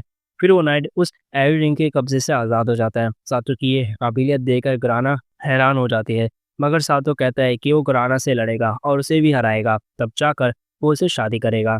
और फिर इसके बाद इन दोनों के बीच मुकाबला शुरू होता है, मगर ग्राना सातो पर भारी पड़ रही थी, लेकिन इसके बावजूद भी सातो अपने रिंग्स की पावर का यूज़ नहीं करता। ग्राना कहती है कि अगर तुम जीतना चाहते हो तो तुम्हें अपने रिंग्स का पावर का यूज़ करना होगा, क्योंकि ग्राना भी रिंग की ताकतों के मुकाबले करना चाहती है, मगर सातो इसके लिए साफ इनकार कर देता है और कहता है कि वो ग्राना को अपनी खुद की ताकत से बलबूते पर हराएगा, ना कि रिंग की ताकतों का इस्तेमाल करके। और तभी अचानक ही में सातो से चिल्लाकर कहती है अगर सातो ये लड़ाई जीत जाता है तब वो उसे वो सब कुछ करने देगी जो सातो हीमे के साथ करना चाहता है। और फिर अगले ही पल में सातो को एक अजीब आवाज़ सुनाई देती है जो रिंग्स के अंदर से आ रही थी। वो आवाज़ सातो से कहती है उसे ग्राना के अगले वार पर ध्यान देना चाहिए और जब भी ग्राना तुम पर हमला करने आएगी मैं तुम्हें बता दूंगी। और इसके बाद जब ग्राना सातो पर वार करने के लिए आती है तब रिंग के अंदर की आवाज़ सातो के ऊपर देखने को कहती है और ऊपर देखते ही सातो ग्राना की चाल समझ जाता है और इसके बाद सातो ग्राना पर हमला करके आखिर में उसे हराने में कामयाब हो जाता है। और इसी तरह सातो द रिंग किंग प्रिंसेस ग्राना का भरोसा अगले ही पल में ग्राना उसे किस कर लेती है और अब वो ऑफिशियली सातो की तीसरी बीवी बन चुकी है। और इसी तरह सातो रिंग ऑफ फायर की पावर को भी हासिल कर लेता है, लेकिन अब ग्राना सातो के साथ सुहागरात मनाना चाहती थी, मगर सातो कहता है कि वो इस वक्त सिर्फ हीमे के साथ सुहागरात मनाना चाहता है क्योंकि हीमे ने उसे वादा किया था कि अगर वो ये लड़ाई जीत जाता है तब वो उसे के साथ वो सब करने देगी जो वो चाहेगा। अब इसके बाद इससे पहले कि हीमे और सातो की सुहागरात मना पाते, थका होने की वजह से बेचारा सातो वहाँ सो जाता है और इसके बाद अब जब वो सुबह जाता है तब वो अपने सामने हीमे को देखते हैं, साथ ही नेफ्राइज भी वहीं पर होती है। जिसके बाद वहाँ ग्राना आता बताती है कि उन्होंने एक वेडिंग फेस्टिवल रखा है ताकि वो उनकी जीत को और भी ज्यादा मजेदार बना सके। अब इसके बाद फेस्टिवल के दौरान ग्राना बताती है कि सातो ने अपने दम पर नहीं बल्कि रिंग की गाइडेंस पर ये जीत हासिल की थी, मगर इसके बावजूद भी ग्राना को सातो के ऊपर यह यकीन नहीं हो कि सातो एक सच्चा राजा बनने के लायक है। और यहाँ ग्राना भी सातो के साथ उसके सफर पर जाने के लिए अपनी मंजूरी भर देती है। इसके बाद सातो अपने कमरे में हीमे के साथ लौटता है और हीमे से एक अजीब सी रिक्वेस्ट करता है कि उसे हीमे के संतरे दबाने हैं। हीमे यहाँ सातो को मना नहीं कर पाती और इसके बाद जब सातो अपना कार्यक्रम शुरू करता है तब नेफ्राइट्स वहाँ ये चुपकर से देख रही थी, मगर अगले ही पल में ग्राना सातो के ऊपर झपट पड़ती है उसके साथ सुहागरात मनाने के लिए। ये दोनों देखती हैं कि इस पाउडर की अजीब सी गंध की वजह से ग्राना ने खुद पर से काबू खो दिया है। अब सातो को बचाने के लिए वो ग्राना में एक टेबल मारकर उसे बेहोश कर देती है और यहाँ पर सातो बच जाता है। अब अगले सीन में हम देखते हैं कि सातो और उसका ग्रुप किंगडम ऑफ मासा तक पहुंच जाते हैं और इसी राज्य में इन्हें मिलने वाली है रिंग ऑफ वाटर। लेकिन तभी अचानक सफ़ेद कपड़े पहने एक लड़की सातो के सामने आकर कहती है वो रिंग किंग की सबसे बड़ी वाली फैन है। और इसके बाद जब सातो अपनी पॉपुलैरिटी में उलझा हुआ था तभी अचानक वो लड़की उसे किस कर लेती है और इसके बाद पता चलता है कि उसी लड़की के पास रिंग ऑफ वाटर है और वो मासा राज्य की एक राजकुमारी है। और इसी तरह सातो बड़ी आसानी से रिंग ऑफ वाटर हासिल कर लेता है। मासा की राजकुमारी सफीर कहती है कि उसके लिए यही सही रहेगा कि वो सातो को अपना पति बना ले, और सफीर का पति बनने के बाद सातो को यह फर्ज बनता है कि वो मासा राज्य में शांति लाए। सातो यहाँ थोड़ा घबरा जाता है, उसे समझ नहीं आ रहा था कि साफिर आखिर ये क्या कह रही है। सो साफिर उसे बताती है कि इसका राज्य इस वक्त बर्बादी की कगार पर है, और तभी कुछ नाइट्स वहां पर आ जाते हैं साफिर को लेने, क्योंकि साफिर महल के भागकर आई है। और ये जानकर कि साफिर ने सातो से शादी कर ली है, क्योंकि सातो द रिंग किंग है, नाइट्स का ये लीडर अब इन सभी को महल चलने को कहता है। और इसके बाद वो सब अब महल की ओर निकल पड़ते हैं, और फिर रास्ते में इन्हें पता चलता है कि नाइट्स का ये लीडर मार्स का बड़ा भाई है, द अनडिप्यूटेड जनरल स्लेंडर जीजरीज, और इन्हें जीसरिस एम्पायर से मार्स राज्य की मदद के लिए भेजा गया है। अब दोस्तों, जो जीजरीस एम्पायर होता है वो बाकी दूसरे राज्यों को अपने साथ जोड़ रहा है, ताकि एबिस किंग का सामना करने के लिए ये अपनी ताकत को बढ़ा सके। जिसके बाद ये सभी महल तक पहुंचते हैं, लेकिन उन्हें वहां पहुंचते ही एक वाटरफॉल से एबिस का एक मॉन्स्टर ही इन पर हमला कर देता है, मगर सातो उसके हमले को रोककर एक ही बार में उसे खत्म कर देता है। और सातो की ये काबिलियत देखकर सैफिर यहाँ उससे काफी ज्यादा इम्प्रेस होती है। उसे यकीन हो जाता है कि यही असल में एनीमे रिंग किंग है। वैसे बाकी लोगों को भी सातो की ताकतों के दर्शन हो जाते हैं। अब महल के अंदर पहुंचते पर इन सबको ये पता चलता है कि सैफिर महल से भाग गई थी। दरअसल सैफिर का शुरुआत से यही प्लान था कि वो रिंग किंग को रिंग ऑफ वाटर पाने से रोके, क्योंकि इनके राज्य की एक भविष्यवाणी है, और उस भविष्यवाणी में ये बताया गया था कि रिंग किंग ही इनके राज्य की तबाही का कारण बनेगा। लेकिन तभी अचानक हम देखते हैं कि एक अजीब सी औरत सैफिर के पिता यानी कि किंग को अपने वश में कर लेती है, जिससे अब किंग को लगने लगता है कि रिंग किंग इनके राज्य के लिए खतरा है। इसके बाद सैफिर के पिता बहुत ज्यादा परेशान हो जाते हैं, अब पूरी तरीके से टूट जाते हैं।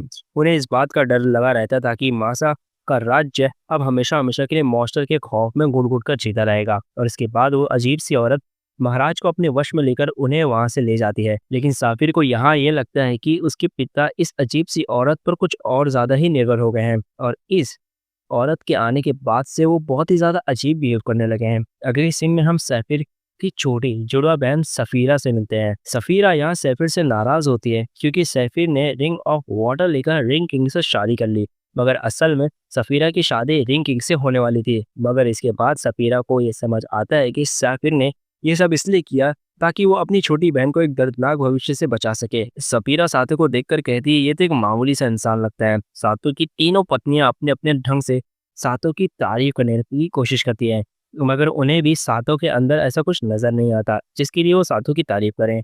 मगर तभी अचानक वहां मार्स आकर सफीरा से कुछ कहने के लिए चाहता है, मगर सफीरा उसकी बात नहीं सुनती और वहां से चली आती है, जिससे हमें ये जानने को मिलता है कि मार्स का सफीरा के साथ एक पुराना रिश्ता है। और यहाँ मार्स अपने दिल के जज्बात सफीरा को बताना चाहता था, तो सोचता है कि आखिर इन दोनों के बीच कैसा रिश्ता था। सो सफीर उसे बताती है कि वो दोनों एक दूसरे से प्यार करते थे। दोस्तों, जब जीजरस एम्पायर को लगा था कि वो मासा राज्य को अपनी ताकत से नहीं चुका सकता, तो उन्होंने एक चाल चली और एम्पायर के दूसरे राजकुमार यानी कि मार्स को मासा राज्य में भेजा, ताकि वो मासा राज्य के अंदर रहकर यहाँ की जानकारी इकट्ठा कर सके। अब मार्स को ये जिम्मेदारी दी गई थी, लेकिन कुछ वक्त यहाँ रहने के बाद वो सफीरा से प्यार कर बैठा, जिसके बाद उसने अपने पिता और एम्पायर को मासा राज्य की अंदरूनी जानकारी देना बंद कर दिया, जिससे कुछ वक्त बाद मार्स को रिंग किंग बनने के लिए एम्पायर बुलाया जाता है, और इसके बाद उसकी शादी ही में से करने के लिए वहाँ तैयारियां होने लगी। दोस्तों, मार्स ने सफीरा से वादा किया था कि वो रिंग किंग बनकर उसे शादी करने के लिए जरूर लौटेगा, मगर इसके बाद हमने देखा कि कुछ और भी उनके प्लान के अकॉर्डिंग नहीं हुआ, और आखिर में मार्स ने ही रिंग किंग बनने से इनकार कर दिया, और रिंग किंग बनने की जिम्मेदारी एक बाहरी आदमी यानी सातो के दे दी, जिससे सफीरा और मार्स के बीच की दूरियां और भी ज्यादा बढ़ गई। सफीरा याद करती कि वो अजीब सी औरत जिसका नाम ओरेकल है, इस घटने के तुरंत बाद ही इनके राज्य में आ गई, और इसके बाद उसने महाराज के सामने मॉन्स्टर्स के अपीयर होने की भविष्यवाणी करके महाराज का भरोसा भी जीत लिया। सफीर को लग रहा है कि ओरेकल का एम्पायर के साथ कुछ लेना देना है, और अब सफीर सही समय का इंतजार कर रही थी ताकि वो ओरेकल का असली चेहरा सबके सामने ला सके। अगले सीन में हम देखते हैं कि ओरेकल असल में सातो और उसके दोस्तों के खिलाफ एक प्लान बना रही होती है। वो कुछ असासिन्स को तैयार कर दिए, जिनके जरिए वो सातो और उसके साथियों को खत्म करके और फिर सातो के उसकी रिंग छीन ले। अब इसके बाद रात में ये दोनों असासिन सातो पर हमला करने आते हैं, जब सातो अपनी दो पत्नियों के साथ मस्त आराम से सो रहा था, लेकिन ग्राहा बहुत अलर्ट थी। वो उन असासिन्स को देखकर उन्हें आसानी से हरा देती है, मगर इसके बाद ग्राना देखती है कि ये दोनों असासिन मामूली इंसान थे, जिस वजह से उसे लगता है कि ये सब एम्पायर का ही किया धरा है। लेकिन तभी अचानक एक स्मोक बॉम्ब ब्लास्ट होता है और इस मौके का फायदा उठाकर वो असासिन वहां से गायब हो जाते हैं। जिसके बाद अगले ही दिन ग्राना सबको इस हमले के बारे में बताती है और तभी एक और असासिन उन पे मारने की कोशिश करता है, लेकिन अलाबास्टन अपनी मैजिकल पावर का यूज करके उसके हमले को रोक देता है। अब इसके बाद सातो अपनी 4 बीवियों के साथ पूल में आराम करता है। हेमे और नेफ्राइटिस को यहाँ फुल मजे कर रही हैं। लेकिन तभी साफिल सातो को बताती है कि ये सब असल में एक चाल है ताकि उन पर हमला करने आए असासिन उन्हें निहत्था समझकर उनके सामने आ जाए, क्योंकि वो और एक लेडी इतनी आसानी से हार नहीं मानने वाली। और तभी हम देखते हैं कि एक असासिन इन सभी पर नजर रखते हुए था। इसके बाद सातो मार्स के पास जाता है और उससे पूछता है कि आखिर वो रिंग किंग क्यों नहीं बना। रिंग किंग बनकर वो आसानी से अपने प्यार को हासिल कर सकता था। मार्स बताता है कि उसे ये लगता था कि वो रिंग किंग बनने के लायक नहीं है। साथ ही वो ये भी जान गया था कि रिंग किंग बनने के लिए सातो उससे ज्यादा काबिल है। साथ ही मार्स ने यह भी महसूस किया कि हीमे सातो से प्यार करती थी और वो उन दोनों के प्यार के बीच में नहीं आना चाहता था। अब इसके बाद मार्स अपने बड़े भाई को समझाने की कोशिश करता है ताकि वो मास्टर राजे को तबाह ना करे, लेकिन उसका भाई उसकी ये बात मानने से साफ इनकार कर देता है। जनरल स्लैंडर कहता है कि उसने रिंग किंग के प्लान्स को अंपायर को बताकर अपना फर्ज निभा दिया है। साथ ही वो ये भी कहता है कि मार्स को अब एम्पायर वापस लौट जाना चाहिए क्योंकि वही उसकी सही जगह है। पर मार्स इस बात से नाराज हो जाता है और कमरे से बाहर निकल जाता है। मगर उसके तुरंत बाद उसकी मुलाकात होती है लेडी से, जो मार्स के कान भरती है, उसे बहलाती फुसलाती है कि वो रिंग किंग से उसके रिंग छीन लें, क्योंकि यही महाराज का ऑर्डर है, क्योंकि कुछ दिन बाद इस राज्य पर मॉन्स्टर्स का हमला होने वाला है और वही मार्स के लिए एक सही मौका रहेगा जब वो रिंग को मार सकेगा। जिसके बाद वो कहती है, मार्स तुम अपने आप में कुछ नहीं हो और यही वो मौका है जब तुम सबके सामने अपनी काबिलियत दिखा सकते हो। और यही बोलकर वो मार्स को एक पुरानी कर्स्ड स्वॉर्ड देती है और कहती है कि इस तलवार में माना का फ्लो बढ़ाने की ताकत है और इस लेडी को लगता है कि इस कर्स्ड स्वॉर्ड के साथ मार्स में इतनी ताकत आ जाएगी कि वो रिंग किंग को मार सकेगा। मार्स पहले तो ऐसा करने के लिए साफ इनकार कर देता है, लेकिन तभी वो ओरेकल लेडी मार्स को याद दिलाती है कि अगर वो उसकी बात नहीं मानेगा तब इसका मतलब होगा कि उसने एम्पायर के खिलाफ बगावत कर दी है। और यही सुन मार्स मजबूर होकर इस तलवार को अपने पास रख लेता है। इसके बाद अब सुबह हो जाती है और हमें एक फ्लैशबैक दिखाया जाता है जिसमें हमें मार्स की पिछली जिंदगी के कुछ लम्हे देखने को मिलते हैं। दोस्तों, मार्स पर शुरुआत से ही उम्मीदों का एक प्रेशर बना रहा है। मार्स आज तक एक भी बार अपने पिता यानी कि महाराज की उम्मीदों पर खरा नहीं उतरा है। तो यह सब याद करते हुए इस वक्त मार्स बहुत ज्यादा दुखी होता है। इन सब ख्यालों में खोया हुआ मार्स सफीरा को देखता है, मगर सफीरा मार्स को देखते हुए वहां से भाग जाती है, जिससे मार्स का दिल अब और भी ज्यादा टूट जाता है और उसके इसी दुख का फायदा उठाकर वो कर्स स्वॉर्ड्स मार्स को पोजेस कर लेती है। इसके बाद हम देखते हैं कि मार्स का सामना करने के लिए आर्मी का एक ग्रुप तैयार किया जा रहा होता है और इस सेना की टुकड़ी को मार्स का बड़ा भाई जनरल स्लैंडर लीड करने वाला होता है। मगर मॉन्स्टर से लड़ने के लिए ये लोग सातो को अपने साथ नहीं ले जाना चाहते। सातो जब उनसे इसकी वजह पूछता है तब स्लेंडर कहता है कि तुम्हारी ताकत हम सबसे ज्यादा है, इसलिए तुम्हें यहीं रहकर महल की सुरक्षा करनी चाहिए और अगर हम पर ज्यादा बड़ा खतरा आता है तब हम हमारी मदद के लिए बुला लेंगे। इसके बाद जब सातो एक वाटरफॉल के नीचे खड़ा होता है तभी अचानक उसके पास वहाँ उसकी बीवियां भी आ जाती है और फिर ये सभी एक दूसरे के साथ यहाँ मजे करने लगते हैं। मगर सातो को हंसता मुस्कुराता देख मार्स को उससे और भी ज्यादा चिढ़ होने लगती है, क्योंकि वो कर्ज तलवार मार्स पर अब कब्जा कर चुकी है। दूसरी ओर सभी सोल्जर्स मॉन्स्टर का सामना कर रहे हैं, मगर यहाँ ये मॉन्स्टर इन पर बहुत ज्यादा भारी पड़ रहा था और यहाँ एक आदमी इस स्लेंडर को हर एक बात की जानकारी दे रहा था। पर तभी अचानक एक सिपाही आता है और स्लेंडर को बताता है कि एक मॉन्स्टर उनके एरिया से बाहर निकल चुका है और वो जरूर से महर की ओर जा रहा है। तब हमें भी वहाँ पे जाना चाहिए, मगर सिलेंडर इस बात पर ज्यादा ध्यान नहीं देता क्योंकि महल की हिफाजत के लिए वहाँ पहले से ही कोई है। इस तरह वो मॉन्स्टर महल तक पहुंच जाता है, जिसे देखकर वहाँ पे अफरा तफरी मच जाती है। लोग यहाँ वहाँ भागने लगते हैं और जिस वक्त सबका ध्यान उस मॉन्स्टर पर था तभी अचानक मार्स सातो के पीछे से उस पर वार करने जाता है, मगर सातो उसके हमले से बच जाता है। सातो तो समझ नहीं आता है कि आखिर मार्स ऐसा क्यों कर रहा है। अलाबास्टर कहता है कि वो इस मॉन्स्टर को संभाल लेगा, नहीं सातो को मार्स को रोकने पर ध्यान देना चाहिए। लेकिन इस तलवारबाजी की लड़ाई में सातो कमजोर पड़ रहा था, इसलिए अब वो अपने रिंग्स की पावर का यूज करने का फैसला करता है। लेकिन मार्स अपनी कर्स स्वॉर्ड से आसानी से सातो के हमले को रोक लेता है। यहाँ रिंग्स के अंदर जो कॉन्शियसनेस थी उसे पता चल जाता है कि मार्स ये सब शापित तलवार से पोजेस होकर कर रहा है, मगर इसके बावजूद भी वो सातो से कहता है कि उसे मार्स से जैसे घटिया आदमी को खत्म कर देना चाहिए। मगर सातो मार्स को मारना नहीं चाहता था क्योंकि वो ये जानता था कि मार्स बिना किसी वजह के ऐसा कुछ नहीं करेगा। अब लड़ाई के दौरान सातो को इस बात का एहसास होता है कि अब तक उसे कोई भी गहरी चोट नहीं लगी है, यानी कि मार्स इस शापित तलवार से पोजेस होने के बावजूद भी खुद को सातो को मारने से रोक रहा है। दूसरी ओर जब ये बातें सातो की बीवियों को पता चलती है, तो वो उन्हें देखने के लिए बाहर आती हैं और वहाँ वो देखती हैं कि सातो बिना मार्स के हमले को रोके उसे खुद पर वार करने दे रहा था। लेकिन यहाँ मार्स आखिरी पल में अपनी तलवार को रोक लेता है, जिससे सिर्फ सातो के हाथ पर चोट आती है। सातो कहता है कि मार्स तुम बहुत ही दयालु दिल वाले शख्स हो।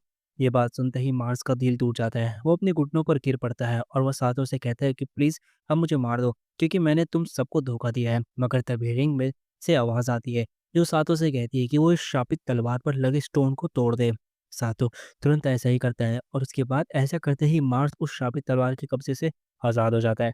लेकिन इसके बाद इन सब के पीछे की मास्टरमाइंड वो ओरेकल लेडी निकलती है और हमें जानने को मिलता है कि इसका असली नाम सीर है, जो मॉन्स्टर का यूज़ करके चारों ओर अफरा-तफरी मचा रही थी और उसी ने उस श्रापित तलवार को अपनी ताकत से ऐसा बनाया था कि वो रिंग किंग को आसानी से मार सके। लेकिन तभी वो मॉन्स्टर सफीरा को पकड़ लेता है, जो देख मार्स और सातो दोनों एक साथ मिलकर सफीरा को बचाने के लिए इस लड़ाई में जुड़ जाते हैं।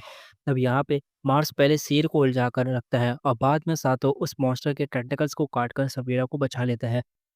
और यही देखकर सी गुस्से में आकर अपनी असली रूप में आ जाती है। मगर यहाँ अभी सैफिर भी पीछे नहीं हटती और अपनी बहन को बचाने के लिए वो भी यहाँ लड़ने के लिए तैयार हो जाती है और इसके बाद वो सातों को किस करके सातों की ताकत को और भी ज़्यादा बढ़ा देती है और इसके बाद सैफिर खुद एक बड़े से ड्रैगन में तब्दील हो जाती है और फिर वो उस मॉन्स्टर को एक ही बार में ख़त्म कर देती है, जिसके बाद सैफिर फिर से अपनी असली रूप में लौट आती है।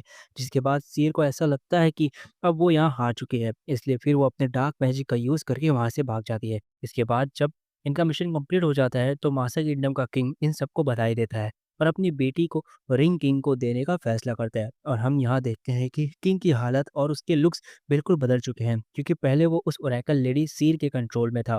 और इसके बाद किंग ये भी कहता है कि अब वो मार्स के बड़े भाई के साथ मिलकर काम करेगा ताकि आगे से कोई भी उनका राज्य पर कभी कब्जा ना कर सके। मार्स को भी मासा के राजा से इज्जत मिलती है और अब मार्स सफीरा के साथ शादी कर सकता है और यही चीज़ देख के वहाँ पर सभी लोग बहुत खुश होते हैं। दूसरी ओर सीर ये सारी बातें जाकर गिजेरस के राजा, जो कि मार्स का पिता है, उन्हें बताती है और जब वो औरत राजा को सेड्यूस करने की कोशिश करती है, अगले ही पल में वो राजा सीर को मार डालता है, क्योंकि अब वो उसके किसी भी काम की नहीं थी। वो कहता है कि अब इंसानों का समय है और जो भी उसके सामने आएगा, चाहे वो रिंग किंग हो या एबिस किंग, वो भी इसी तरह मारा जाएगा। अब अगले सीन में हम सातों को उसकी बीवियों के साथ देखते हैं और यहाँ इस बात पर बहस चल रही थी कि सातों के सबसे करीब कौन सोएगा। दरअसल बात यह है कि अलाबास्टर ने इन्हें सलाह दी है कि ये लोग जितना ज़्यादा सातों के करीब रहेंगे, उतना ज़्यादा सातों की रिंग्स की ताकत बढ़ेगी।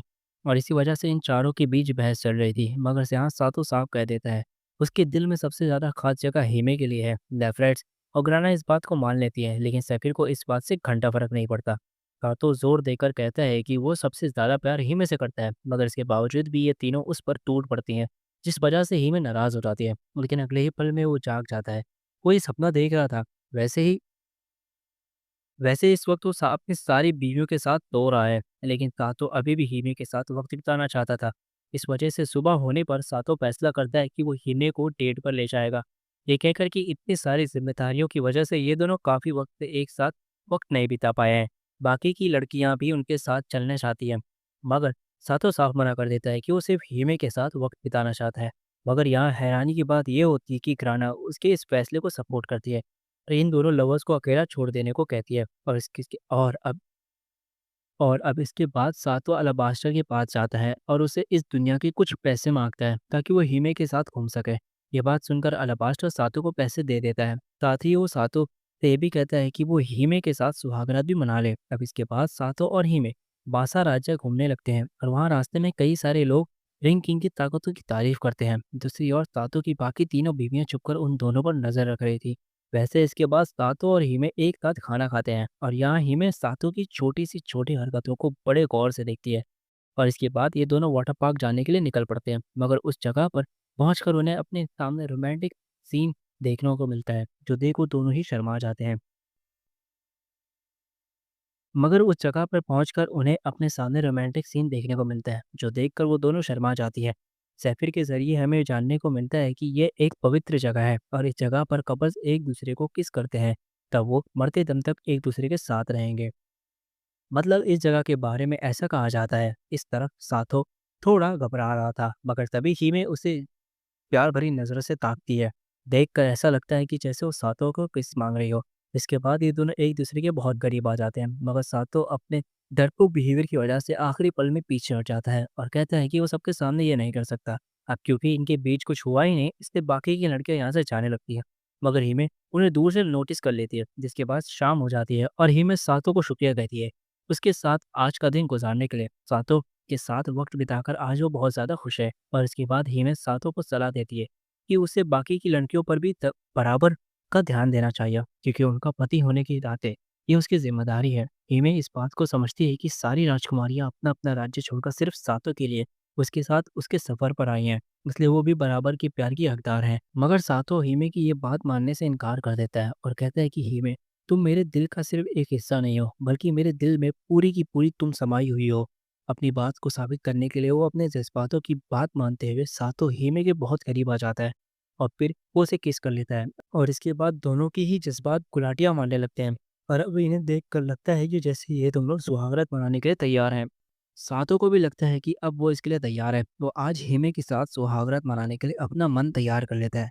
और तभी एक औरत एक रूम का गेट खोलती है और कहती है कि उनके लिए एक रूम खाली है। लेकिन तभी हीमे पीछे हट जाती है, यह कहकर कि बाकी सब घर पर उसका इंतज़ार कर रहे होंगे। अब इसके बाद घर पहुंचने पर साफिर अपनी बहन सफीरा को अलविदा कहती है। साथ ही साफिर ने अपनी बहन सफीरा को मांस राज्य की देखभाल करने की जिम्मेदारी दे दी है और वो खुद को सातों के साथ उसके सफ़र पर जाने के लिए निकल पड़ती है। और अब ये तभी सीधा लैंड ऑफ अर्थ की ओर जाने लगते हैं। लैंड ऑफ अर्थ इसे टॉप्स का राज्य भी कहा जाता है। लेकिन सैफिर बताती है कि रिंग किंग और एविस किंग के बीच जो लड़ाई हुई थी, उस दौरान द लैंड ऑफ अर्थ और साथ ही सारे ट्रॉप्स भी खत्म हो गए थे। ये बात सुनकर सबको झटका लगता है, क्योंकि अब ऐसा ही हो सकता है कि किंग की ताकत को अपनाने के लिए ट्रॉप्स की राजकुमारी अब जिंदा ही ना हो। यहाँ तक कि अब अलाबास्टर को भी ये नहीं पता कि आगे क्या होने वाला है। इसलिए अब ये लोग फैसला करते हैं कि पूरी बात को सही से समझने के लिए इन्हें लैंड ऑफ अर्थ तक पहुंचना ही होगा। अब बहुत दूर तक का सफर करने के बाद वो एक पहाड़ी इलाके में पहुंचते हैं और अब अलाबास्टर कहते हैं कि अब इन्हें चलकर ही आगे बढ़ना होगा। 3 दिन तक लगातार पहाड़ों के बीच सफ़र करने के बाद सातों और उसकी बीवियां थक जाती हैं और उन्हें तो ये भी नहीं पता होता है कि वो अपनी मंजिल से अभी और कितना दूर है। वहाँ पे उन लोगों को एबिस किंग के ज़माने के मॉन्स्टर के कुछ कंकाल नजर आते हैं, क्योंकि उस जगह के आसपास ही कहीं एबिस किंग के साथ रिंग किंग की लड़ाई हुई थी। जिसके बाद वहाँ पर ग्राना आती है, वो इस इलाके के आसपास जायजा लेने गई थी और वो आकर इन्हें बताती है कि यहाँ ना तो दूर तक कोई इंसान है और ना ही कोई मॉन्स्टर। इसके बाद रात हो जाती है। वो लोग एक कैंप फायर चलाते हैं, जहाँ पर सातो अलाबास्टर से बात करता है और अपनी प्रॉब्लम्स बताता है। सातो कहता है, मैं जानता हूँ कि लोग मुझे कुछ खास उम्मीद नहीं रखते। मैं रिंग किंग हूँ, डार्कनेस के खिलाफ लड़ने वाला एकमात्र शख्स। पर क्या सच में इन रिंग्स को जमा करने का कोई मतलब भी है? महान ऋषि अलाबास्टर उसे कहते हैं कि सभी जातियों के अपने उसूल हैं और अपने अपने सपने होते हैं और उन्हें इस बात का पूरा यकीन होता है कि एबिस किंग की शक्तियों का सामना सिर्फ रिंग किंग ही कर सकता है। लेकिन सभी की उम्मीदें काफ़ी अलग होती हैं। कोई मानता है कि रिंग किंग उनकी हिफाजत करेगा और कुछ लोग मानते हैं कि उन्हें अपनी हिफाजत खुद करनी पड़ेगी। इसके बाद अलाबास्टर सातों को सोने के लिए भेज देता है। अब अगले दिन सातों और उसका group the land of earth में पहुंचते हैं, जो युद्ध की वजह से पूरी तरीके से तबाह हो चुका था। और वहां पर लैंड ऑफ अर्थ का कोई भी शख्स यानी कोई भी ट्रॉफ वहाँ मौजूद नहीं था। लेकिन तभी अचानक हीबू को यहाँ किसी के होने की एहसास होती है। लेकिन हीमे इस बात को अनदेखा कर देती है और इसके बाद वो लोग सीधा एक मंदिर के अंदर चले जाते हैं और यहाँ इन्हें एक थ्रोन रूम्स दिखाई देता है, यानी कि ये कमरा इस जगह पर मौजूद महल का एक छोटा सा हिस्सा है। तभी सातों जमीन पर पड़े हुए एक पपेट को देखकर सोचता है कि क्या ये कोई लाश है। लेकिन अलाबास्टर बताता है कि ये एक ऑटोमेशन डॉल है जो डॉफ्स ने बनाई थी। ये पपेट मानव शक्तियों को जगाने के लिए यूज होता था। अब ये लोग यहाँ काफी ढूंढते हैं, पर इन्हें रिंग ऑफ अर्थ नहीं मिलती। इसलिए अब ये लोग अंडरग्राउंड टनल में जा करने का फैसला लेते हैं। लेकिन तभी अचानक वो लाश के जैसे पड़ा हुआ पपेट जिंदा हो उठता है और फिर उनकी ओर आगे बढ़ता है और अपनी मौत की कहानी सुनाने लगता है। ये ऑटोमेशन रोबोट काफी गुस्से में नजर आता है। ये कहता है कि सभी टॉफ मारे गए, हमारी पूरी प्रजाति पूरी तरीके से नष्ट हो गई है, जबकि बाकी की जातियां अपने अपने राज्य में बहुत खुश है और इसी वजह से अब ने यह तय किया है कि हम एबिस किंग के लिए काम करेंगे। अब वो रोबोट सबसे पहले सातों पर वार करता है, मगर उसके हमले से बचकर सातों से हरा देता है। मगर हारने के बाद भी वो रोबोट हार नहीं मानता और अपने मैजिक का यूज करके वो सातों के आसपास एक वॉल बना देता है, ताकि वो सातों को बाकी सबसे अलग कर सके। वो सातों से कहता है कि तुम इस दुनिया के नहीं हो, तो फालतू में बेवजह ही क्यों इस दुनिया के लिए अपनी जान खतरे में डाल रहे हो। मगर सातों उसकी इन बातों पर ध्यान नहीं देता क्योंकि वो इस दुनिया को बचाना चाहता था। और तभी अलाबास्टर अपने मैजिक का यूज़ करके इस वॉल को तोड़ देता है, जो उस रोबोट ने सातों को बाकी सबसे अलग करने के लिए बनाई थी। और इसके बाद ही सातों को किस करके उसे अपनी पावर देकर उसकी पावर बढ़ा देती है, जिसके बाद सातों एक ज़बरदस्त वार करके उस रोबोट को ख़त्म कर देता है। वो रोबोट एबिस का एक नाइट बन चुका था और इसके बाद जैसे ही इन लोगों को लगता है कि ये लोग जीत गए हैं, अचानक ही एबिस की वो रिंग्स हर जगह से गायब होने लगती है। एबिस किंग को अब तक गहरी नींद में कैद था, अपने रिंग्स की ताकतों को वापस पा लेता है और जाग उठता है। और जैसे ही वो जागता है, चारों ओर तबाही मचने लगती है। एबिस के बहुत सारे क्रिएचर्स अचानक ही वहाँ से आ जाते हैं और वो सातों और बाकी सब पर हमला कर देते हैं। अब उन मॉन्स्टर्स से बचने के लिए वो उस मंदिर से निकलते हैं, लेकिन बाहर एबिस के और भी कई सारे मॉन्स्टर्स मौजूद थे, जो इन लोगों का ही इंतजार कर रहे थे। यह सब लोग उन मॉन्स्टर से लड़ने लगते हैं और वो मॉन्स्टर बहुत ज़्यादा थे, इसलिए थोड़ी ही देर बाद ये सभी थकने लगते हैं। और अब यही देखकर अलाबास्टर लाइट मैजिक का यूज़ करके उन्हें एक सेफ जगह पर लेके जाता है। लेकिन इसके बाद वो लोग देखते हैं कि एबिस किंग की सेना पूरी तरीके से जाग चुकी है और अब वो सभी मॉन्स्टर धीरे धीरे उनकी ओर ही आगे बढ़ रहे हैं। और यहाँ इनके लिए सबसे बड़ी बात ये होती है कि अब तक इन्हें अर्थ प्रिंसेस नहीं मिली है और उसके बिना रिंग किंग की पूरी ताकतों का इस्तेमाल नहीं किया जा सकता। अलाबास्टर सोचता है कि इनका ये मिशन पूरा नहीं हो पाया, क्योंकि इनकी आखिरी उम्मीद रिंग ऑफ अर्थ थी, जिसे पाने के लिए वो यहाँ आए थे। पर अब एबिस किंग जग चुका है और अब रिंग को पाने के लिए नामुमकिन है, और क्योंकि अब कोई उम्मीद बची ही नहीं थी, इसीलिए अलाबास्टर एक फैसला करता है कि वो सातों और बाकी की राजकुमारियों को बचाने के लिए वो एक पोर्टल बनाता है और उस पोर्टल के जरिए वो सातों राजकुमारियों को सातों की दुनिया में भेज देता है। और वो खुद एबिस किंग की आर्मी का सामना करने के लिए वही खड़ा हो जाता है। मार्स भी उसका वहाँ साथ देता है, ये सोचकर कि बहान अलाबास्टर के साथ मिलकर लड़ना उसके लिए सम्मान की बात होगी। कुछ देर बाद अब हम सातों को उसकी दुनिया में उसके रूम में देखते हैं और अब हमें पता चलता है कि अलाबास्टर ने सातों और बाकियों की राजकुमारी को जापान में भेज दिया है, ताकि ये सभी सुरक्षित रहें। लेकिन हिमे के अलावा बाकी की राजकुमारियों को इस दुनिया के तौर तरीकों के बारे में कुछ भी नहीं पता है। और हाँ भाई लोग, यहाँ पर ये लोग कपड़े पहन रही हैं और इनकी आपस में काफ़ी वार्तालाप हुई हो रही है। और अब जैसे ही वहाँ पर सातो आता है, उसके सामने एक ब्रा आकर गिरता है और इसके बाद अब वो यहाँ इन लड़कियों की हालत देखता है। इन लड़कियों को इस दुनिया के बारे में कोई जानकारी नहीं है, इसलिए अब कुछ सत्यानाश हो रहा है। अब इसके बाद सातो अपनी बीवियों के साथ एक शांति भरी ज़िंदगी जीने लगता है। वो उन्हें शॉपिंग पे ले जाता है, उन्हें स्वादिष्ट खाने खिलाता है और अब रेस्टोरेंट में बैठकर सभी लोग ये सोचने लगते हैं कि अब आगे का क्या किया जाए, क्योंकि उनकी दुनिया एबिस किंग के जाने के बाद अब तक तो तबाह हो चुकी होगी। अब इनके पास रहने के लिए तो सिर्फ पृथ्वी है। सारी राजकुमारी को अपने अपने राज्य की चिंता होने लगती है, इसलिए अब वो फैसला करते हैं कि वो अपनी दुनिया में वापस जाने का कोई ना कोई रास्ता ज़रूर ढूंढेंगे। लेकिन पूरी दुनिया ढूंढने के बाद भी उन्हें कोई रास्ता नहीं मिलता। आखिर में थक हार के वो सभी सोने चले जाते हैं और हिमे वो रात सातों के साथ बिताती है। जिसके बाद हिमे रोने लगती है। वो सातों को बताती है कि उसके दादा अलाबास्टर ने उसके लिए एक खत छोड़ा है, जिसमें लिखा था कि उनका राज्य साथ ही उनकी पूरी दुनिया अब एबिस किंग के हाथ लग चुकी है। अलाबास्टर ये भी लिखता है कि तुम सभी पृथ्वी पर एक प्यारी जिंदगी जीना और कभी भी लौटकर आर्नल्स में मत आना।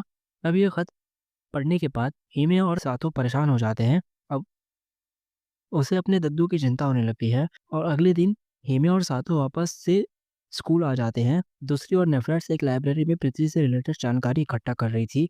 वहीं ग्राना जानवरों के साथ वक्त बिता रही थी। वे सैफिर ज़्यादातर वक्त कुछ नहीं करती और फिर रात के वक्त हेमे सातो के देखती है। सातो हर रात उसी जंगल में उसी जगह पर जाता है जहाँ पहली बार टेलीपोर्ट होकर हेमे अपने दद्दू के साथ आई थी। हिमे सातो को समझाती है कि अब उसे इस दुनिया में जाने के बारे में सोचना नहीं चाहिए, क्योंकि अब उस दुनिया में चारों ओर एबिस किंग की काली ताकतें फैल चुकी हैं। लेकिन तभी अचानक यहाँ मौजूद एक श्राइन से लाइट चमकने लगती है और उसमें से एक लड़की बाहर निकलती है। ये होती है द लैंड ऑफ अर्थ की राजकुमारी एबर इडानोकान, और वो इन दोनों को बताती है कि वो आखिरी बची हुई है टॉफ है। सातो ये देखकर हैरान रह जाता है कि आखिरी राजकुमारी तो शुरुआत से ही पृथ्वी पर छिपी हुई थी। ईबर बताती है कि वो डॉव्स की आखिरी उम्मीद थी और इसलिए अर्थ पर भेजा गया था ताकि वो रिंग किंग के आने का इंतजार करे। ईबर सदियों से रिंग किंग यानी सातों का इंतजार कर रही है और अब वो सातों से कहती है कि उसे अपने भाग्य का लिखा पूरा करना होगा और एबिस किंग को हराना होगा। हिमे सातों को समझाती है कि वापस उस दुनिया में जाना अब बहुत ज्यादा खतरनाक हो सकता है और अब तक तो एबिस किंग उनकी दुनिया को पूरी तरीके से तबाह कर चुका होगा। ईबर हिमे की ये बात सुनकर वापस अपने श्राइन में चली जाती है और कहती है अगर उनका मन बदलता है तब वो वापस इस जगह पर आ जाए। अब अगले दिन सातों बाकी सबको जैसे ईवर के बारे में बताने वाला होता है, तभी अचानक हिमे बात को बदल देती है और फिर सातों को वहां से ले जाती है। दोस्तों, हिमे नहीं चाहती थी कि सातों फिर उस दुनिया में जाए, क्योंकि वहां उसकी जान को खतरा था। मगर सातों को इस तरह से उस दुनिया को नहीं छोड़ सकता। वो वापस से ईबर की श्राइन में जाता है, जहाँ वो फिर से ईबर से मिलता है। उसके पास टेलीपोर्टेशन की ताकत है। दोस्तों, ईबर सातो को एक और मौका देना चाहती है ताकि सातो एबिस किंग को हरा सके। अब इसके बाद रूफ टॉप पर सातो भी ईबर से बात करने लगता है और अब वो फैसला करता है कि चाहे कुछ हो जाए, वो आर्नलिस की दुनिया में फिर से जाएगा और अपनी रिंग किंग होने का पर्च निभाएगा। और इसके बाद ईबर सातो को किस कर लेती है और इसके बाद सातो के पास रिंग ऑफ अर्थ जो आखिरी रिंग थी उसकी भी पावर आ जाती है। और इसके बाद जब सातो घर लौट कर आता है तो वो देखता है कि यहाँ हीमे अपने दद्दू की यादों में रो रही थी। हीमे सोचती है कि अब उसे इस तरह इस दुनिया में अपने दादा के बिना जीना होगा, मगर तभी वो सातो के हाथ में फिफ्थ रिंग देखती है। सातो कहता है कि अब वक्त आ चुका है कि हम सभी आर्नलिस की दुनिया में वापस लौट जाए और हीमे यहाँ उदास हो जाती है। सो अब सातो उसे याद दिलाता है कि उसके और दूसरी प्रिंसेस के पास जो ताकत है उनका इस्तेमाल करना उनका फर्ज है। सातो कहता है कि वो ये सब इसलिए कर रहा है ताकि सभी राजकुमारियों को इन रिंग्स के भारी जिम्मेदारियों से आज़ादी मिल सके। और इसके बाद अपने प्यार का इजहार करते हुए हिमे और सातो एक दूसरे के साथ गहरा पल बिताते हैं। लेकिन तभी अचानक वहां पर ईबर आ जाती है। ईबर ने दूसरी दुनिया में जाने का पोर्टल खोल दिया था। ईबर बताती है कि इनके पास दूसरी दुनिया में जाने का सिर्फ एक मात्र मौका है। ग्राना, नेफ्राइट्स और सैफिर भी ग्रुप में शामिल हो जाती हैं। जब उन्हें ये बात पता चलती है कि अर्थ प्रिंसेस अभी भी जिंदा है, अब वहां पर ग्राना ये बताती है कि उसे ये पहले से पता था कि अर्थ प्रिंसेस कहीं ना कहीं जिंदा है।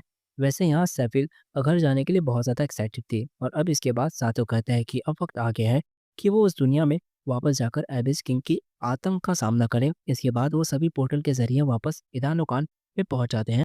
ईबर को महसूस होता है कि यहाँ खंडरों में ना तो कोई जिंदा इंसान है, ना तो कोई मॉन्स्टर। पर ग्राना बताती है कि उसे खून की गंध आ रही है। अब इसके बाद ईबर यहाँ पर अपनी बॉडी का इस्तेमाल करके सबको रास्ता दिखाती है। सातो और बाकी की राजकुमारियां ये देखकर घबरा जाती हैं कि जो वॉरियर्स एबिस किंग के खिलाफ लड़े थे उनकी लाशें अब भी वहां पड़ी हुई है। जिसके बाद वो युद्ध में देखते हैं कि सभी वॉरियर्स अपनी पूरी ताकत लगा रहे हैं, मगर एबिस किंग उन सभी को एक ही बार में हरा जाता है। ईबर साथों को ये सब दिखाती है और उसे कहती है कि अब समय आ गया है एबिस किंग को हराने का। अब इसके बाद साथों अपनी सभी पत्नियों से मिलता है, लेकिन हम यहाँ सिर्फ हीमे ही उसे जाने से पहले किस करती है। इसके बाद साथों नीचे उतरता है और फिर अपनी अंगूठियों का एलिमेंटल पावर का यूज करते हुए एबिस किंग के वॉरियर्स को हरा देता है। इसके बाद साथों अपनी तलवार से एबिस किंग पर भी वार करता है, मगर एबिस किंग उसके वार को आसानी से रोक लेता है। अंगूठी से निकलने वाली आवाज सातों से कहती है कि वो अपनी सभी अंगूठियों की ताकत को एक कर दे। और इसके बाद वो सभी रिंग्स आपस में मिल जाती हैं, जिससे सातों की ताकत कई गुना बढ़ जाती है। अब इसी बढ़ी हुई ताकत के साथ वो फिर से एबिस किंग का सामना करने लगता है। सातों आगे बढ़कर एक जोरदार वार करता है। उसकी ताकत इतनी ज्यादा थी कि उसके आसपास के मॉन्स्टर वैसे ही मारे जाते हैं। लेकिन लड़ाई अब तक खत्म नहीं हुई थी। एबिस किंग अब भी जिंदा होता है, जबकि उस पर मैजिकल रिंग्स की पूरी ताकतों से एक बार हमला हो चुका था। अंगूठियों से निकलने वाली आवाज भी ये देखकर हैरान रह जाती है, क्योंकि सभी रिंग्स की ताकत को एक साथ मिलाने पर ये उसके किए गए हमले से एबिस किंग को हार जाना चाहिए था। पर वो तो बिल्कुल सही सलामत है। और इसके बाद सातो वहीं थक कर गिर पड़ता है, क्योंकि उसने अपनी पूरी ताकत उसी एक हमले में लगा दी थी। अब एबिस किंग सातो को मारने के लिए आगे बढ़ता है, लेकिन तभी सातो को बचाने के लिए राजकुमारियां लड़ाई में कूद पड़ती हैं। लेकिन अब जब एबिस किंग सातो को बहुत ही आसानी से उठा लेता है, तब सातो को भरोसा है इन रिंग्स की ताकतों पर बहुत कम होने लगता है। उसके बाद एबिस किंग की डार्क पावर जब सातो को निगलने लगती है, तो इससे सातो तो बहुत ज्यादा तकलीफ होती है। लेकिन तभी ग्राना वहां बीच में आकर सातो को बचा लेती है। एबिस किंग अपने सामने पांचों राजकुमारी को देखता है और फिर वो अपनी डेमोनिक आर्मी को समन करता है ताकि वो इन सभी को खत्म कर सके। अब इसके बाद ग्राना गोलेम से लड़ते हुए काफी परेशान हो जाती है, लेकिन एबर यहाँ बहुत ही अच्छे से अपनी ताकतों का इस्तेमाल कर रही थी। लेकिन फिर भी इनकी हालत बद से बदतर होती जा रही थी, क्योंकि एबिस किंग के मॉन्स्टर ने इन सभी को चारों ओर से घेर लिया था। इस तरफ हारा हुआ सातो बेहोशी में चला जाता है और फिर एक सपना देखने लगता है जिसमें वो हीमे से शादी कर रहा है। लेकिन अचानक ही वो सपना डरावना हो जाता है, जहाँ एबिस की काली ताकतें सातो को दबोच रही होती है। और फिर जब सातो अपने भयानक सपने से जागता है, तब वो अपने सामने कुछ बहुत ही चौंकाने वाला देखता है। अलाबास्टर उसके सामने होता है। सातों के होश उड़ चुके थे। अलाबास्टर और मार्स एबिस की आर्मी से लड़ने के बाद भी बिल्कुल सही सलामत थे। सो अब अलाबास्टर बताता है कि आखिर मामला क्या है। वहाँ इनके साथ स्मृति भी होती है। ये वही मोहतरमा है जो अलाबास्टर से प्रेम करती थी और ये रिश्ते में नेफ्रेट्स की मौसी लगती है। ये मोहतरमा अलाबास्टर का पीछा कर रही थी और ज़रूरत पड़ने पर इन्हीं अलाबास्टर और मार्स को बचाया है। और इसके बाद जब सैफिर सभी राज्यों की हालत के बारे में पूछती है, तब अलाबास्टर उसे बताता है कि सारे राज्य एबिस किंग की काली ताकतों का सामना कर रहे हैं। अलाबास्टर को अभी भी ये उम्मीद थी कि एबिस किंग को हराया जा सकता है और इसके बाद ये सभी आर्नेलास के राज्य लौट आते हैं। और यहाँ सातो सभी को बताता है कि वो इस दुनिया को बचाना चाहता है। अब इसके बाद आगे बढ़ने से पहले सातो और सभी राजकुमारी अलाबास्टर का सामना करते हैं और वो अलाबास्टर को दोष देते हैं क्योंकि उसने उन्हें झूठी जानकारी दी थी। सारे रिंग्स की ताकत मिला देने के बावजूद भी एबिस किंग नहीं हारा। तो अलाबास्टर अब इन सबको बताता है कि पूरी कहानियों में कहीं पर भी डार्क रिंग्स का जिक्र नहीं है और ये डार्क रिंग असली रिंग्स के नकल हैं और इन्हें डार्क रिंग्स की वजह से एबिस किंग की ताकत और भी ज़्यादा बढ़ गई है और इसी वजह से सारी अंगूठियों के मिल जाने के बावजूद वो हारा नहीं। जिसके बाद अलाबास्टर कहता है कि अगर वो एबिस किंग को हराना चाहते हैं तब उन्हें एबिस किंग से भी ज़्यादा ताकतवर बनना होगा। जो पहला रिंग किंग था उसने एबिस किंग को सील किया था मगर अलाबास्टर को ये पता नहीं होता है कि उसने ऐसा कैसे किया था। मगर वो ये जानता था कि रिंग किंग का साथ उसकी बीवी ने दिया था जिससे रिंग किंग की ताकत बहुत ज़्यादा बढ़ गई थी। अलाबास्टर बताता है कि अगर इन्हें अपनी ताकत बढ़ानी है तब सातों को अपनी पांचों बीवियों के साथ अपने तन और मन से जुड़ना होगा। इससे इनके बीच का रिश्ता और भी ज़्यादा गहरा हो जाएगा और अब इसके बाद अलाबास्टर अनाउंस करता है कि वो इन सभी की ब्राइडल ट्रेनिंग कराएगा। अब रात हो जाती है और सातों को यहाँ एक कमरे में जाने के लिए कहा जाता है। जब वो उस कमरे का दरवाज़ा खोलता है तब वहाँ पर पांचों राजकुमारियों यानी कि सातों की पांचों बीवियाँ उसका वहाँ इंतजार कर रही थी। दुनिया का सबसे ज़्यादा खुशकिस्मत आदमी होने के बावजूद भी सातों अपनी पुरानी टैपोक वाली आदत की वजह से यहाँ पर भी आगे बढ़ते-बढ़ते पीछे हट जाता है और फिर अगले दिन हम देखते हैं कि हीमे सातों का शुक्रिया अदा करती है। इसके बाद वो सातों को अपने माता-पिता के कब्र के पास ले जाती है और यहाँ वो अपने माता-पिता से सातों की मुलाकात करवाती है और सातों का इंट्रोडक्शन देती है और इसके बाद वो सातों को एक और बात बताती है कि उसकी एक छोटी बहन भी है और उसने उसे पिछले 10 सालों से नहीं देखा। अब इसके बाद हीमे सातों का हाथ थामकर एक और बार उसे शुक्रिया कहती है क्योंकि सातों की वजह से हीमे को एक बार फिर से अपनी दुनिया में वापस आने का मौका मिला। यहाँ हीमे को एक बात नहीं पता होती कि ईबर, नेफ्राइट्स, ग्राना और सैफिर उनके पीछे खड़े हुए हैं और जब वो उन्हें वहाँ देखती है तब उसे शर्म आने लगती है। लेकिन इसके बाद वहाँ अल्पास्टर आता है और वो सबको बताता है कि इनकी ब्राइडल ट्रेनिंग के लिए उसने इनके लिए एक परफेक्ट गुरु ढूंढ लिया है और उसे बढ़िया गुरु इनके लिए कोई और हो ही नहीं सकता। और फिर इनकी गुरु आसमान से नीचे उतरती हैं और फिर अपना इंट्रोडक्शन देती हैं मोरियान रैबरी। और दोस्तों ये कोई और नहीं बल्कि हिमे की छोटी बहन होती है और वो वहाँ पे सातो और अपनी बड़ी बहन का स्वागत करती है और सातो यहाँ पहली बार हिमे की बहन को देखकर हैरान रह जाता है। और इसी के साथ इस कहानी का सीजन 1 एंड होता है। जब इसका सीजन 2 आएगा तब वो तुम्हें हमारे चैनल पर मिल जाएगा। वैसे वीडियो को लाइक करके इसे हाइप ज़रूर कर देना क्योंकि हमारी रीच बहुत ही डाउन है। मिलते हैं नेक्स्ट वीडियो में, तब तक के लिए बाय बाय।